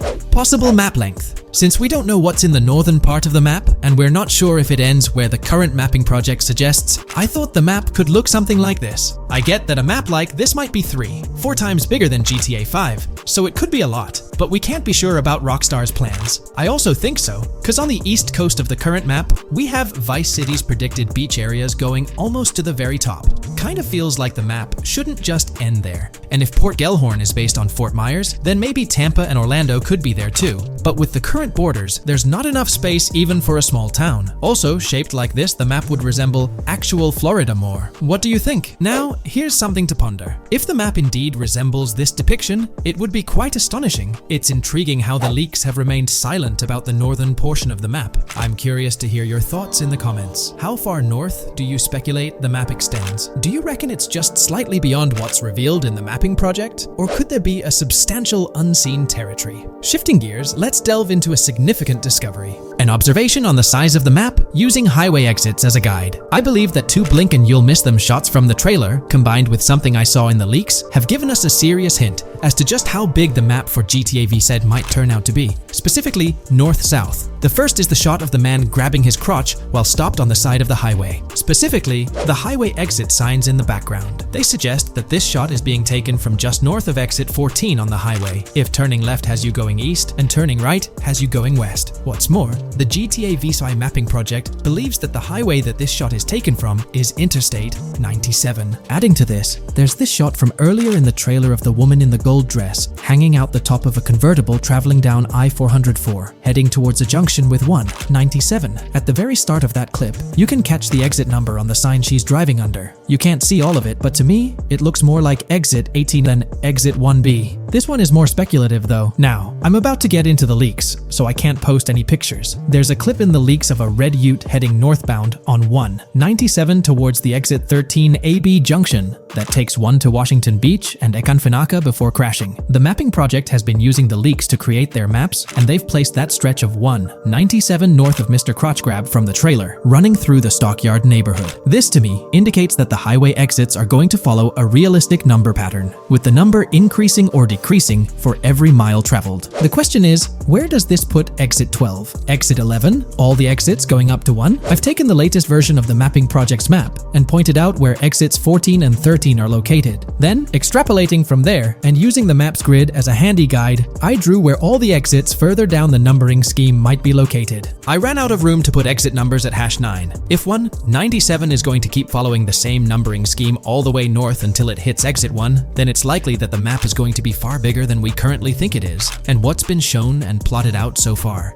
In fact, I think the only reason nothing's been plotted up there so far is because so much so far has focused on Vice City and its environs. 404-2 could wind up running just as far north, allowing for a few extra miles and exit numbers to accommodate it crossing the Everglades grass rivers before turning north, as I-75 in real life does. Bottom line, the map for this game is going to be enormous. There's been some chatter among you all about another potential scenario, the possibility of I-97 serving as a loop highway encircling the map's perimeter, similar to GTA 5. While this is a valid consideration, I've largely dismissed it due to a straightforward reason. As previously mentioned, I-44 boasts exit numbers and highway markers that suggest its considerable length, likely extending westward until it reaches the Gulf of Mexico before veering north, mimicking the real-life trajectory of I-75. If the map's northern boundary remains close to its current cutoff point and I-97 extends west and south extensively, then it's plausible that I-44 would mirror this pattern in the opposite direction. While the notion of two loop highways isn't entirely implausible, it could potentially introduce redundancy. Additionally, in GTA 5, the loop highway wasn't simply labeled under one name. The segment along the coast was dubbed the Great Ocean Highway, while the inland stretch traversing the desert was referred to as the Sonora Freeway. Moreover, within Los Santos, various freeways possess distinct names and numbers, even when merging seamlessly, such as the Del Perro, La Puerta, and La Mesa freeways. My hypothesis currently is that there is a loop highway, but that one, 97 and I-404, are two halves of it. They both start in Vice City and intersect in Crosstown. 97 runs up the Atlantic coast. 404 runs west through the grass rivers, and then turns north to run up the Gulf Coast, and they both meet at a point further north. Whether that point is a city, a smaller town, or something else, that is still unknown. Feel free to drop your thoughts in the comments regarding everything covered in today's video, particularly this astonishing discovery. There's substantial evidence hinting at a larger map size, but I'm eager to hear your input, so don't hesitate to leave a comment below. Hey, big news for all you GTA fans out there. GTA 6 is shaking things up with some major changes in the series. We've got a ton of fascinating info about the game that you absolutely need to hear. Just a heads up, the details we've got are from leaked footage online, but unfortunately we can't provide any links or show it. Nevertheless, there's a bunch of exciting stuff to discuss, like new animals, AI enhancements, RPG elements, and more. Let's jump right in. Fact 1. Excitingly, the Malibu Club and Ocean View Hotel make a return in GTA 6. Events like Lost at Sea Island Camp and Lost Plane suggest potential island scenarios akin to Guarma from a previous installment. Fact 2. While exploring, players encounter a myriad of wildlife: alligators, bears, boars, dogs, snakes, raccoons, birds, frogs, bald cats, and rodents. Symbols marking plants and toxic waste are also scattered throughout the game. Fact 3. In the game, keep an eye out for the Scarface crime scene, possibly an Easter egg paying homage to Tony Montana. There's also a murder mystery named Missing Tourists. Additionally, spots designated for campers hint at the possibility of owning a camper van in the future. Fact 4. GTA 6 offers an array of side activities, from backyard wrestling and racing to UFO events and beach bonfires. Even seemingly small actions, like picking up cans from the ground, are significant. Jason and Lucia, the main characters, possess special abilities akin to those seen in GTA 5. By the way, I'm holding a monthly giveaway for a PlayStation 5. You just need to subscribe and you're entered. Now, back to the video. Fact 5. Jason and Lucia's safe house serves as a motel, a central hub for their activities. The game's world features various street gangs, each with its distinct vibe. Characters exhibit different personalities, including romantic, chaotic romantic, cool, pragmatic chaotic, and pragmatic cool. Fact 6. Gameplay enhancements in GTA 6 introduce the option to use zip ties on NPCs for stealth mechanics, alongside the ability to carry bodies, enriching the depth of stealth elements. Fact 7. The gunplay in GTA 6 mirrors the mechanics seen in Red Dead Redemption 2 and Max Payne 3. It might be worth exploring those games before GTA 6's release if you haven't already. And activities? GTA 6 offers an abundance, from fishing and wild golf to basketball, football, and soccer. There are gyms for training, a yacht club, and even a racetrack. Fact 8. Prepare for a contemporary setting, post GTA 5 events. The game meticulously recreates numerous Miami landmarks, such as a grand tennis court, a bustling football stadium, and a lively amphitheater. The map encompasses an airport and a functional tram system with an airport stop. And that's not all. The Florida Keys and a swampy region named Grass Rivers, reminiscent of the Everglades, are part of the game. Players can navigate swamp boats in this area. Fact 9. GTA 6 boasts a diverse arsenal, from melee options like golf clubs, pool cues, crowbars, and bats to a spectrum of firearms ranging from pistols to snipers and RPGs. The weapon selection is extensive. You can even personalize how your character handles weapons. Additionally, there's an assortment of throwable items like grenades, molotovs, and yes, even golf balls. Fact 10. Get ready for some seriously upgraded NPC interactions. Now, you'll have choices such as threatening, robbing, shooting, or restraining them. Some missions will even involve gesture-based actions, taking a cue from Red Dead Redemption 2. Car damage has been ramped up for realism, and the interior detailing is insanely intricate, complete with functional dashboards. Fact 11. Weapons are undergoing a transformation in GTA 6, drawing inspiration from Red Dead Redemption 2. Instead of a sprawling weapon wheel, you'll have specific slots for small firearms, melee weapons, rifles, and shotguns. No more unlimited weapons, but you can drop and pick them up along the way. Fact 12. During development, there was a glimpse of Arthur Morgan's hat, although its inclusion in the final game remains uncertain. Players now have the option to surrender to the police during a heist, introducing a thrilling twist. Police response time has been revamped to feel more authentic, featuring a timer that varies based on the severity of the crime. Murder gets a quicker response than robbery. GTA 6 caps the maximum wanted level at 5 stars, and a 6-star level seems highly unlikely in the current gameplay. Fact 13. Let's focus on the characters. GTA 6 introduces us to two main protagonists, Jason, portrayed by Brian Zampella, and Lucia, played by Alexandra C. Echevarri, marking the franchise's first playable female character. You can seamlessly switch between them, and they also happen to be a couple, drawing inspiration from the legendary duo Bonnie and Clyde. Fact 14. Clothing in the game behaves in a remarkably realistic manner. You can accessorize with items like sunglasses, watches, wristbands, and hats, each with various wear styles. The attention to detail is impressive, with sweat, dirt, and wrinkles adding to the overall realism. Fact 15. Internally referred to as Project Americas, GTA 6 had a codename during its development, akin to GTA 5, Rush, and Red Dead Redemption 2, Bonnier. Originally, the plan was for a larger map encompassing North and South America, but Rockstar's approach changes scaled it down. Nonetheless, the game promises to deliver a memorable experience with its features and diverse locations. Fact 16. The game incorporates RPG elements like weight and muscle management, highlighted in the Spool Couple Workout Challenge. Leaked footage revealed Jason and Lucia's apartments. For instance, Jason's place includes a bathtub for in-game baths. Fact 17. Rockstar plans to continuously introduce new missions and cities post GTA 6's launch. Whether this expansion is for online or story mode remains unclarified. Expect an enhanced cover system, surpassing what we've seen in other Rockstar games. Fact 18. Don't overlook the Kingston Hotel. It's a bustling spot with pool parties and live music, adding vibrancy to GTA 6's world. Fact 19. A significant enhancement in GTA 6 revolves around NPC behavior. NPCs come in varied sizes and shapes, and their reactions feel incredibly authentic. Wave a gun around and nearby folks might understandably panic. The game also features an intricate injury system, including concussions. Fact 20. Now, let's delve into the stunning visuals and exciting new features. Characters will naturally grow facial hair over time in GTA 6. Moreover, the game world will introduce a social platform called What's Up, resembling a playful version of WhatsApp. Excitingly for fans, spoof versions of social media platforms like Life Invader, Facebook, Bleeder, Twitter, and Snapmatic, Instagram, are making a comeback. Fact 21. Let's focus on our main characters, Jason and Lucia, each with their own inventory and a shared one. Your inventory can hold a variety of items like wine, soda, and fruit. Additionally, there's a duffel bag system facilitating easy transportation of supplies and weapons. Fact 22. Rockstar approaches storytelling in GTA 6 with greater caution, avoiding offensive jokes and being considerate about groups that might feel targeted. The narrative unfolds through chapters, akin to Red Dead Redemption 2's structure. Fact 23. Robberies take center stage in GTA 6, spanning from significant heists to smaller scores. There are easy scores like targeting bingo body shops, burnout skirts at Cafe Caraway, clothing stores, food trucks, massage parlors, and more. Moreover, the inclusion of robbing shipping containers elevates the thrill to a whole new level. Fact 24. Gameplay takes a significant leap.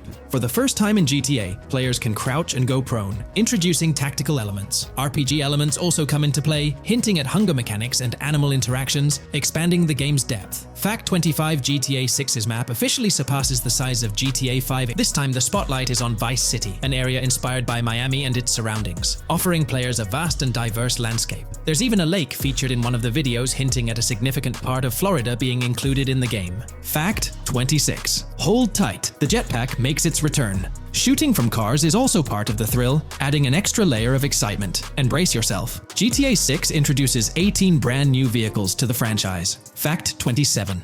In GTA 6, players will encounter various events, including random muggings and NPC-hosted yard sales. There are hints at riding events, which could potentially mean horse riding, possibly involving the Red Dead Redemption 2 team. Fact 28. Police AI has undergone significant improvements compared to the previous game. Instead of blindly rushing in, they exhibit more realistic and intelligent behavior. If you commit a crime and escape in a vehicle, cops will note down the specific vehicle and license plate, making evasion more challenging. Fact 29. Let's delve into the notable emphasis on indoor locations in GTA 6. There's a plethora of diverse interiors to explore. Motels, hotels, restaurants, pawn shops, supermarkets, fast food joints, gun stores, shooting ranges, and the Vice City metro station. Moreover, they've added functional elevators to enhance the immersive experience. Interestingly, there's a risk of players getting banned from stores, adding an intriguing dimension to the gameplay. Fact 30. New Arsenal Alert. The spear gun makes its debut, allowing players to shoot underwater spears at their targets. Moreover, there's an array of gear at your disposal, such as binoculars, cut-off tools, flashlights, immobilizer bypasses, slim jims, USB drives, tasers, zip ties, and auto dialers.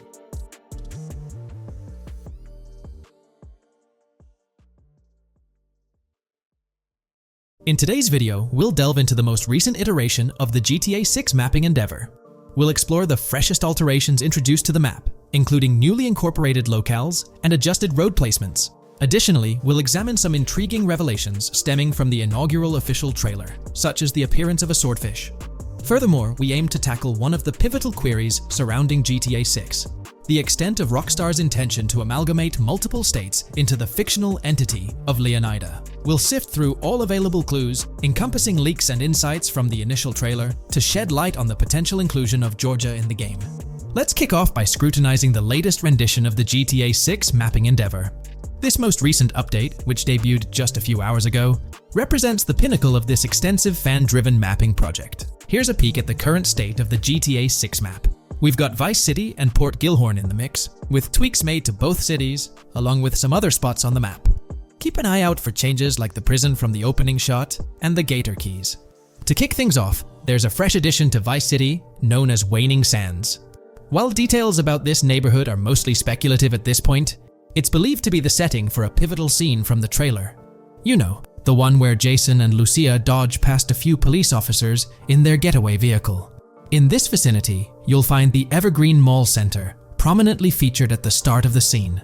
Keep an eye out for a sign on the right side of the frame, showcasing various stores set to be part of this plaza. In a recent mapping video, there was some speculation about whether this plaza would be fully accessible. While only part of the name MLE is visible at the top of the sign, it seems the mapping community is also leaning towards it being called Evergreen MLE. However, the exact location of the MLE within the plaza is still up for speculation. Notice how the buildings on the map are marked in red? Well, there are a few other speculative additions to Waning Sands. These include a gas station, Sailbolt K condos, and Cricket Club condos. Here's what we're using as a reference. You can catch a glimpse of the gas station roof along with other nearby buildings. In a previous video, we floated the idea that this could be Topgolf in Dalal, Florida. However, it seems unlikely now since the placement doesn't quite line up. But hey, let's hold off judgment until we know more. Now, let's talk about some updates in the positioning of various elements. The placement of several buildings, basements, speculative roads, metro, rail, crosstown, downtown, and Brickell has been tweaked. We're using yellow and purple lines to show the speculative metro and railway in Vice City. The metro system has seen some significant enhancements, especially in its connectivity to Vice City International Airport and the area between Crosstown and Brickell. The buildings in this vicinity have also been reorganized to more closely resemble their real-life counterparts. Speculative roads and highways have been adjusted to better fit the new placements. We've also made slight adjustments to the rotation of the prison from the opening scene with Luke to align with new evidence. Additionally, we've fine-tuned the positions of some trailer markers in the stockyard area, such as those for the car meet in Windwood and the bikers in Little Haiti. In terms of location changes, leaf links from the previous map version has been moved to Virginia Key, meaning earlier speculations regarding leaf links are no longer applicable. Furthermore, based on new radar map evidence, the shape of Picnic Island has been altered. Heading down south, you'll notice that Hamlet is no longer labeled as such. Instead, it's reverted to its real-life name, Homestead. This change suggests that Hamlet might be situated elsewhere in the game. Now, shifting our focus to Port Gellhorn, the other major city on the map, it's also undergone some updates. We've added more speculative details for the area across the body of water on the other side of Bure Bridge, incorporating new evidence into the mix. So, to sum up, those are the latest updates to the GTA 6 mapping project. Before we wrap up, let's delve into an interesting discovery from the first official trailer. I'm not into fishing, but I noticed this in the trailer, and my first thought was a swordfish. But I could be wrong. Is anyone who knows more about fishing able to confirm? Let me know what you all think this is. Well, that's quite an intriguing find. Personally, it seems like a house decoration to me, but I'm eager to hear your thoughts in the comments below. In the next part of this video, we'll tackle the question about Georgia. On display in the leaks and backed up by inside journalists, the game will feature a plethora of locations that focus on Miami and the surrounding areas.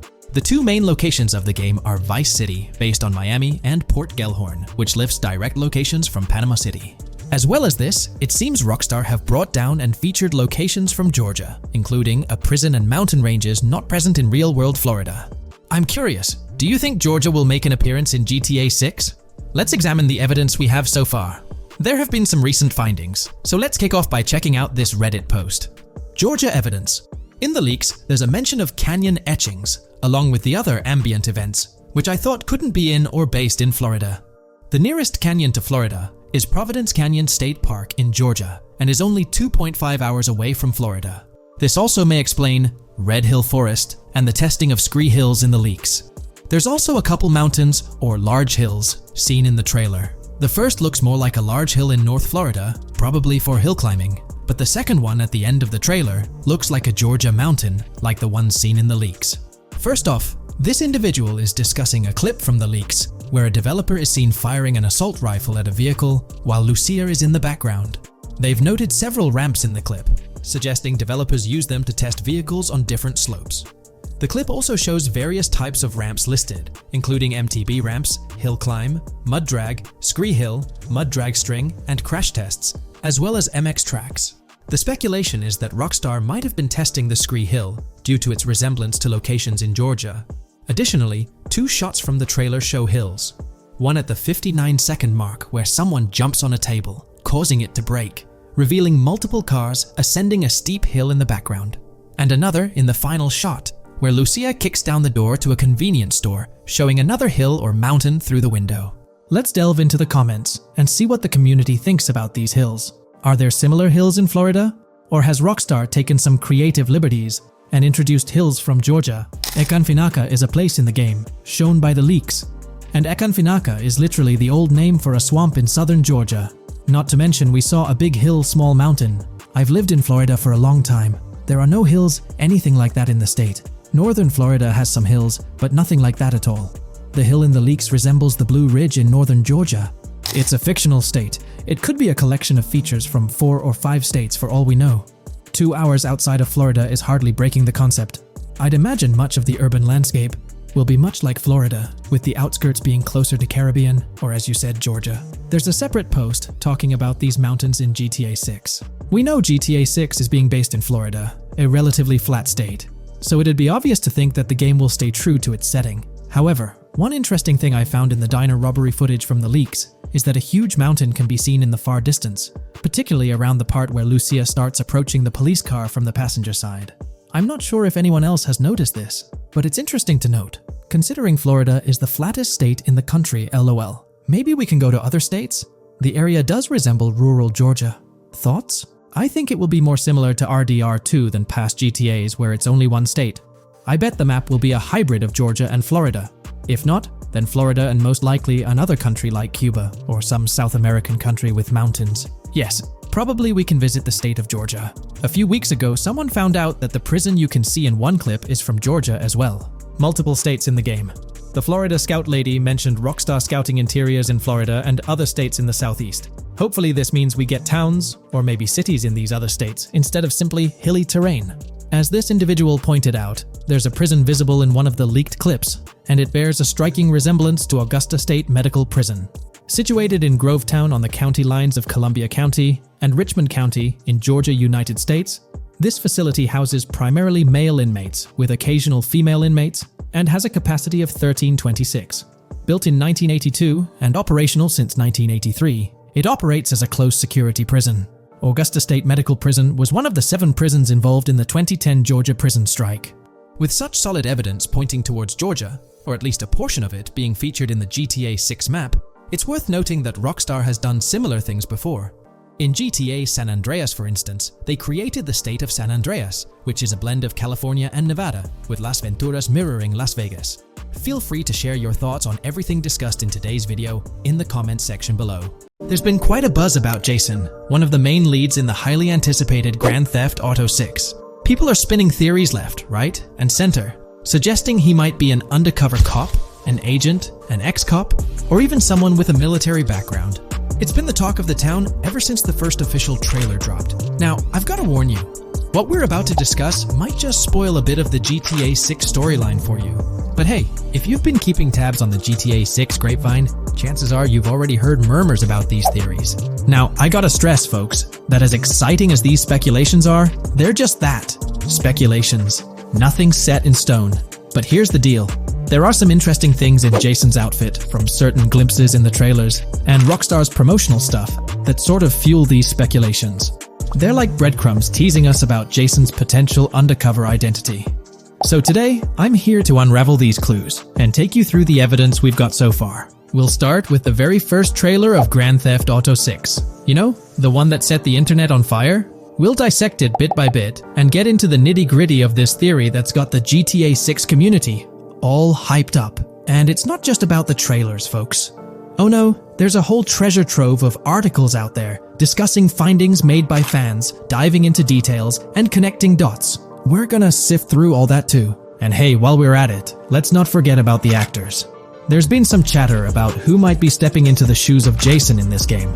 So we'll toss that into the mix as well. There's plenty to unravel, and we're here to explore every nook and cranny of this speculation, piece by piece. So grab your favorite snack, get comfy, because we're about to embark on a journey through the GTA 6 speculations, theories, and rumors about Jason. Let's start off by jumping into this interesting Reddit post. I've seen some speculation that Jason is an undercover cop makes sense since we see first-person gameplay of a police raid. I'm guessing he falls in love with Lucia, and his storm between his duty and his love could be not true, but it seems like it would be a good twist in something Rockstar would do. Okay, let's take a deeper dive into this scene where we encounter these 4 police officers. They're pretty unmistakably cops with that distinct police badge on their body armor. It's crucial to note the small details here, especially regarding their attire, as it might hold some key information. Now, among this squad of officers, there's one guy who stands out from the rest. He's chilling on the far right, sporting a casual white tank top, while the others are all suited up in body armor, their caps turned backward. This difference suggests a hierarchy within the group, making us wonder if this dude's perhaps a higher up or holds a different position within the force. The intriguing part, though, is the context of this scene. It feels like a pivotal moment, almost as if these officers are significant characters in the narrative. But let's pump the brakes a bit. It's all speculation at this point. We can't be certain of their importance or their roles in the storyline just yet. Now, let's loop this back to Jason, the main focus of our attention. There's a striking connection here.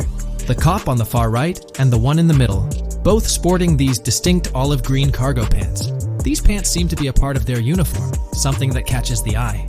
But here's the twist. The same style of cargo pants is seen on Jason in the official Grand Theft Auto 6 artwork released by Rockstar. Coincidence? Maybe, but it feels like too much of a match to ignore. What's up with these pants? Is it a fashion trend among the police force in the GTA 6 universe? Or could it be hinting at a deeper connection between these officers and our protagonist Jason? The plot thickens, and we're left to ponder the significance of these subtle visual cues. Is there a backstory linking these officers to Jason? Or is it merely a design choice by the creators to establish a visual pattern? We're left with questions, my friends. Questions that make us itch to uncover more about this intriguing storyline. So, buckle up as we continue this investigation, piecing together clues and theories, aiming to decipher the enigmatic links between these officers and our mysterious main character, Jason. There's a whole world of possibilities waiting to be explored within the realm of Grand Theft Auto 6.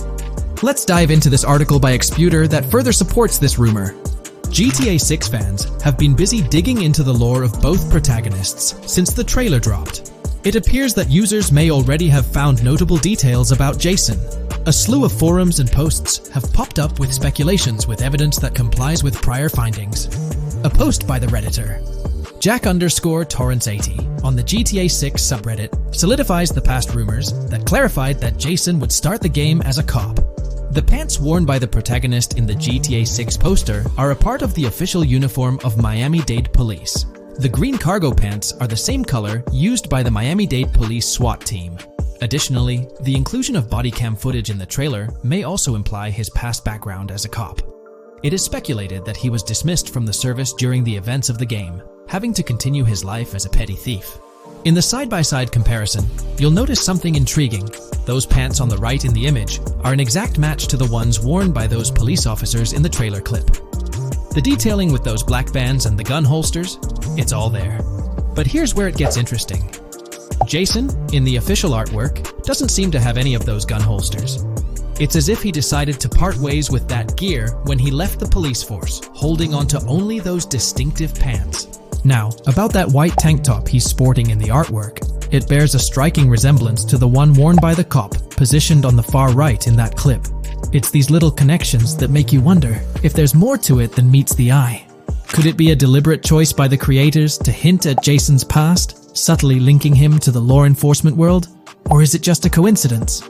In the comments of the Reddit post, a user says, he is probably a dismissed cop or soldier, got too desperate and started to do petty crimes. Lucia brings him the local connections and scores, and he uses his former police training skills in weaponry and vehicles. A dismissed corrupt cop or soldier, a freshly out of jail ex-prisoner. Victor Vance and Tommy Vercetti. And there could be more parallels between these two pairs of characters if you think about it. Vic was being betrayed again and again in his storyline. When he finally decided to quit, his brother pushed him to enter another deal with Tommy, which eventually killed him. Tommy, on the other hand, is a more cunning and ambitious person. He promised Rosenberg to leave him a piece of his Vice City empire, but later abandoned him and left him exiled in Las Venturas. These observations really bring up some compelling comparisons, especially when looking at Tommy Vercetti and Victor Vance from previous GTA installments. There's a chance we might see echoes of similar themes or storylines reflected in GTA 6, which lines up nicely with what Rockstar teased in the trailer. Let's zero in on Jason's haircut. It's clean-cut and short, a style often associated with law enforcement or military personnel. That detail might not be just a coincidence. It could be a deliberate choice by the creators to hint at Jason's past as an ex-cop or someone with a military background. It adds an extra layer of depth to his character, don't you think? I'm genuinely interested in hearing your take on this theory. There is a lot of evidence supporting this theory, and it might be a major deal as we might be working with the police possibly in GTA 6. That would be a completely new gameplay element in the GTA series, so we have a lot to look forward to. Tell me, what are your thoughts and opinions about Jason's potential background, whether he's linked to law enforcement or not, as it could shed more light on this intriguing speculation. So, please share your thoughts in the comments section below, and let's keep this discussion rolling. If you haven't been following the latest news on GTA 6 over the past year, you might be surprised by how much information has emerged. Here's a comprehensive update on everything we currently know about GTA 6. We have details about a wide array of items and tools featured in GTA 6. These include the auto dialer, binoculars, immobilizer bypass, cutoff tool, painkillers, pool cue, trauma kits, golf driver, food and drink, golf putter, USB drive, golf iron, crowbar, golf wedge, torch, jammer, duffel bag for looting, cigarettes, and a loot backpack. Let's discuss the game engine. Developers have made significant enhancements to the Euphoria physics engine, improving ragdoll physics and overall game mechanics compared to GTA 5. Now let's discuss the multiplayer aspect. In a leaked clip from GTA 6, we observed a multiplayer session with a player count. This suggests there were 2 players present in the lobby, out of a maximum capacity of 32 slots. This mirrors the setup seen in Red Dead Online and GTA Online, where the capacity is stated as 32, but practically accommodates 30 players plus 2 spots reserved for spectators. While hopes for larger lobbies persist, it appears the testing phase involves 30-player lobbies. Leaks also suggest advanced weather systems, including heavy fog, a feature that was less common in GTA 5. Moving on to collectibles, there's mention of Wyman car parts. In a clip featuring Lucia, a developer is seen placing a cardboard box with a circular icon, indicating it as lootable. Debug text on this box identifies it as collectibles car parts, and Wyman car parts boxed generic used, suggesting players can collect car parts possibly tied to a character named Wyman who shares a passion for classic cars with Jason. Regarding collectible hats, there's footage of Jason in an apartment where a developer interacts with a hat labeled as an ambient collectible hat. According to debug text, this hints at the inclusion of clothing items as ambient collectibles within the game. Additionally, a comprehensive list of all brands featured in the game is provided. While some brands may be integral to the story, many are included for realism and immersion. The list is displayed on screen for viewers to pause and inspect at their leisure. Similar to Red Dead Redemption 2, the weapon wheel in GTA 6 will be divided into 3 sections: weapons, equipment, and gear. Notably, players can dual-wield different weapons and access a quick item inventory displayed in the bottom left corner of the screen. While leaked recreations of the weapon wheels provide a glimpse, it's expected that the final version may evolve during the game's development. In a video snippet, an NPC is observed shooting at Jason, triggering a health tip to appear on the left side of the screen when Jason's health decreases. Additionally, the game will feature lighting and skybox systems, similar to those in Red Dead Redemption 2. Promising improvements such as volumetric clouds and better lighting effects. Speaking of criminal activities, noteworthy events include the Hank's Waffles heist, where Jason and Lucia pull off a daring robbery. Other clips suggest Jason possesses an ability to perceive through walls. Additionally, there are events focused on searching vehicle trunks, which may yield valuable items or nothing at all. Lastly, delivery and pickup warehouse events are mentioned for Port Gellhorn, though specific details are still unclear. When it comes to accessible buildings, GTA 6 offers a wide range, including the Malibu Club, a pawn shop, Jack of Hearts Club, supermarkets, bars, restaurants, apartments, and laundromats, all enriching the immersive experience. Players will also have the ability to command the other character during a robbery. In leaked footage, a prompt advises players to either check in with Jason or hold for more options, indicating the potential to issue commands to your partner during a heist. This feature aims to streamline gameplay, enabling effective control of both characters simultaneously. Unlocking doors and gates is also demonstrated, as shown in a video featuring Jason in the San Forsan area.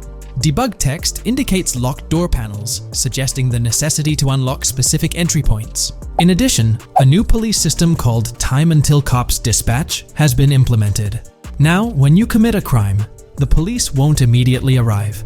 Instead, you'll have a brief window to evade capture before law enforcement begins to converge on your location. Security cameras play a role in surveillance, but their function differs from GTA Online. Instead of instant detection, there's a detection meter similar to games like Payday 2 or 3. As the meter fills up, you must break line of sight within a certain time frame to avoid detection. Players also have the ability to restrain NPCs using zip ties, as seen in leaked footage. This feature enhances the realism of robberies, offering greater control over the situation.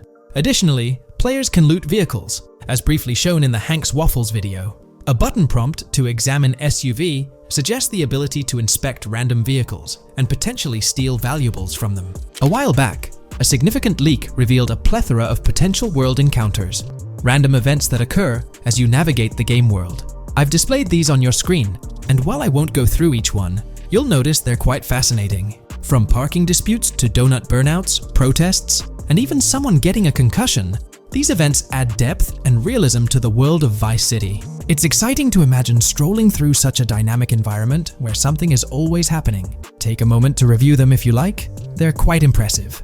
Moving forward, the community has endeavored to construct a map of GTA 6 based on coordinates and locations gleaned from leaks. This preliminary map outlines Vice City situated at the bottom right.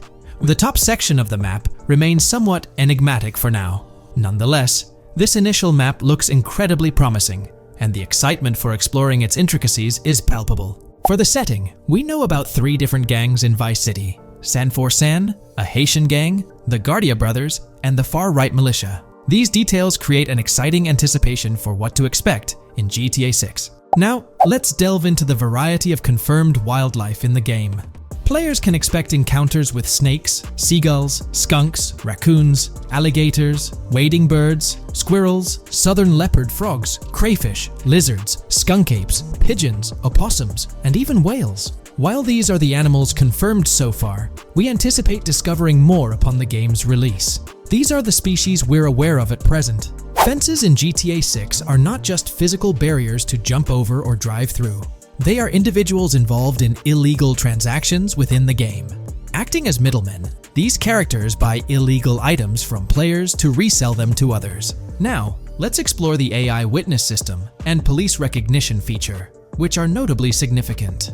In the Hank's Waffles robbery video, beneath the wanted level stars, there's a mention of full description, suggesting that witnesses can provide detailed information about you. This implies that once identified, the police will recognize you. When Lucia enters a police vehicle, there's initially no vehicle description, but this quickly changes to a full vehicle description. This indicates that law enforcement will possess detailed information about your vehicle. Moreover, the text warns that any vehicle seen entering will be noted by the authorities. This suggests that even after losing a wanted level, if spotted again in the same vehicle, the police will pursue and apprehend you. During the robbery scene, Jason attempts to prevent customers with yellow icons above their heads from calling the cops or fleeing. Additionally, a female NPC inside the diner exhibits similar behavior, with her icon flickering as Lucia leaves, turning red when surrounded by cops, and then fleeing upon spotting Lucia. These advanced NPC systems indicate a more sophisticated interaction model. Regarding item sharing, Jason and Lucia appear to be able to share items between them. For instance, in one clip, Jason steals items from containers, keeping some for himself while sharing others. Regarding sound design, it's no surprise that GTA 6 will feature more realistic soundscapes. Weapon sounds are crisper and more authentic, with increased volume for a more immersive experience. The impact of bodies hitting the floor will have a deeper thud, creating a more visceral effect. Police sirens will reverberate off buildings and environmental elements more realistically, while the sound of items will vary depending on the surroundings. For instance, if you're in a shipping container, sounds will echo more, adding depth to the auditory experience. Overall, these sound enhancements aim to emulate real-life scenarios more accurately, contributing to the game's realism. Moving on, we have an extensive list of every confirmed vehicle slated to appear in GTA 6, sourced from both the game files and leaks. I covered these in detail in a previous video, so I won't repeat them here. However, I've provided them on your screen for your reference. If you're interested in exploring the full list yourself, you can find them on page 30 of the document. The game features improved vehicle damage and handling, as seen in clips where crashes result in realistic effects, like splitting front fenders and bending car hoods. Furthermore, car interiors now include a functional GPS and waypoint system, enhancing immersion, especially in first-person driving. Players also have the option to enter a car from the passenger seat, adding a touch of realism to gameplay. These details highlight GTA 6's commitment to intricate design elements, evident in its meticulous attention to detail throughout the game. In addition, several new gameplay mechanics have been revealed. Players will now have the ability to walk while in cover, a long-awaited feature that introduces prone movement for the first time in GTA gameplay. Loot bags will allow for storing additional items, and players can now drop and pick up weapons. A new under fire animation has been introduced where characters cover their faces during combat, and players can opt to self-revive after sustaining heavy damage. Other significant mechanics include the ability to switch shoulders while aiming down sights, grappling during hand-to-hand combat, and the introduction of buddy communications and a buddy ping system. This system, likely shared between protagonists Jason and Lucia, remains intriguing, with its full functionality yet to be revealed. Additionally, a new cover mode has been introduced, altering the way shooting from car windows is executed. Characters will now fully lean out of windows, enabling full 360-degree shooting. Furthermore, a new ability system has been introduced, potentially exclusive to Jason, allowing for a form of wall perception. Whether Lucia will possess this ability remains uncertain. Players can also interact with a greater variety of objects and NPCs, engaging in actions such as carrying bodies, committing robberies, issuing threats, and conversing during criminal activities. Moreover, the ability to pick up additional items, such as beer bottles and cans, enhances the overall gameplay experience. Let's explore some of the exciting new gameplay systems. Firstly, there's the introduction of money laundering, hinted at during the Hank's Waffles robbery. An icon found near the car wash property featured a washing machine with a dollar sign, suggesting potential opportunities for money laundering. This implies that players may be able to purchase properties with the intent of laundering money, although specific details on mechanics remain undisclosed. Nevertheless, it appears players will once again have the option to acquire certain types of businesses for illicit activities. Additionally, there's a confirmed lineup of weapons, which includes a rocket launcher, assault rifle, baseball bat, polymer pistol, knife, bolt-action sniper rifle, Molotov cocktail, spear gun, which is intriguing, smoke grenade, compact SMG, flashbang, micro SMG, sniper rifle, heavy machine gun, auto rifle, and pump-action shotgun. Moreover, glimpses of Jason in various states, sporting different hair lengths and facial hairstyles, suggest a hair growth system akin to Red Dead Redemption 2. This feature seems highly likely given the game's lineage. In terms of sustenance, players can consume items directly from their inventory. In a scene at a gas station, Jason adds wine, soda, and fruit to his inventory, highlighting the ability to eat and drink on the go, akin to mechanics seen in Red Dead and GTA Online. In GTA 6, you can expect to encounter raccoons rummaging through trash cans and stealing food bags. This is evidenced in the game files, which document 3 world events: raccoon climbing out of garbage, raccoon rummaging through trash, and raccoon stealing food. While there are numerous intricate details to explore, we've uncovered a multitude of confirmed locations spread across Vice City and its surrounding areas. Naturally, Vice City serves as the central hub, encompassing neighborhoods such as Edgewater, North Vice City, Rock Ridge, Little Haiti, Vice Beach, South Beach, Washington Beach, and Key Biscayne. Additionally, there's Port Gellhorn, which appears to be a distinct city akin to Sandy Shores or Palito Bay from previous games. Other notable spots include Yorktown, Ambrosia, Sundown, The Keys, La Pearl, Red Hill, Lake Leonida, Hamlet, Stockyard, Homestead, Grass Rivers, Ikenfaka, various underwater locations, and more. Each of these locales is meticulously detailed, with numerous mini locations nestled within them. It's remarkable how much information we already have about the game's expansive geography. In GTA 6, if your character sustains injuries, health will regenerate slowly over time. To expedite recovery, you can access the weapon wheel and utilize a healing item. Unlike GTA 5, where health only regenerates up to 50% naturally and requires snacks for full recovery, GTA 6 appears to allow for natural regeneration to full health, albeit at a slower rate. While not officially confirmed, it's implied that using a medical item will accelerate this healing process. Regarding open-world activities, there are 7 confirmed activities thus far: dice, golf, fishing, races, adventuring, shipments, and delivery van events. A video showcases a delivery van event near the industrial area of Port Gellhorn, featuring active security cameras that add complexity to potential heists. 2 distinct event types mentioned in the events list are Pragmatic Cool and Chaotic Romantic, introducing a new event type called Cop Trap, strategically placed in various locations across the map. The confirmed locations are displayed on your screen, indicating that law enforcement will deploy different tactics to apprehend you. Next, let's explore the array of new features spanning 2 full pages. Firstly, an enhanced AI system is showcased in a video, where enemy AI targets Lucia once she turns around. These adversaries demonstrate improved decision-making, adapting their shooting tactics dynamically based on the situation. Notably, they adjust their positioning relative to nearby objects, aiming to avoid frustrating head-glitching tactics. Additionally, they display more tactical behaviors, such as lowering their profile during reloads and employing lateral strafing while firing. NPC behavior has also undergone enhancements, with AI groups no longer wandering individually, but moving in clusters, reminiscent of the dynamics seen in Red Dead Redemption 2. This is evident in a video where Lucia encounters a group of tourists engaged in conversation as they pass by. This enriches pedestrian interactions beyond the independent roaming seen in GTA 5, now featuring diverse groups and even couples strolling together, enhancing the game's realism.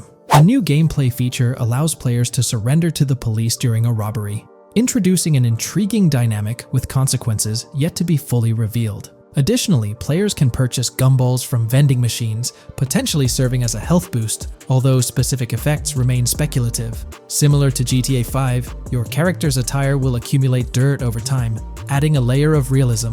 Hacking will also be a significant element, with Lucia seen carrying various hacking tools, though it's unclear if Jason will have access to these tools as well. Previous leaks suggested Lucia's role as the designated hacker, but further details will emerge in due course. Expect an enhanced car hijacking system in GTA 6. For example, the inclusion of an immobilizer bypass suggests that stealing luxury cars will be more challenging. Additionally, a tool called a Slim Jim will be used to unlock older vehicles, adding complexity to car theft.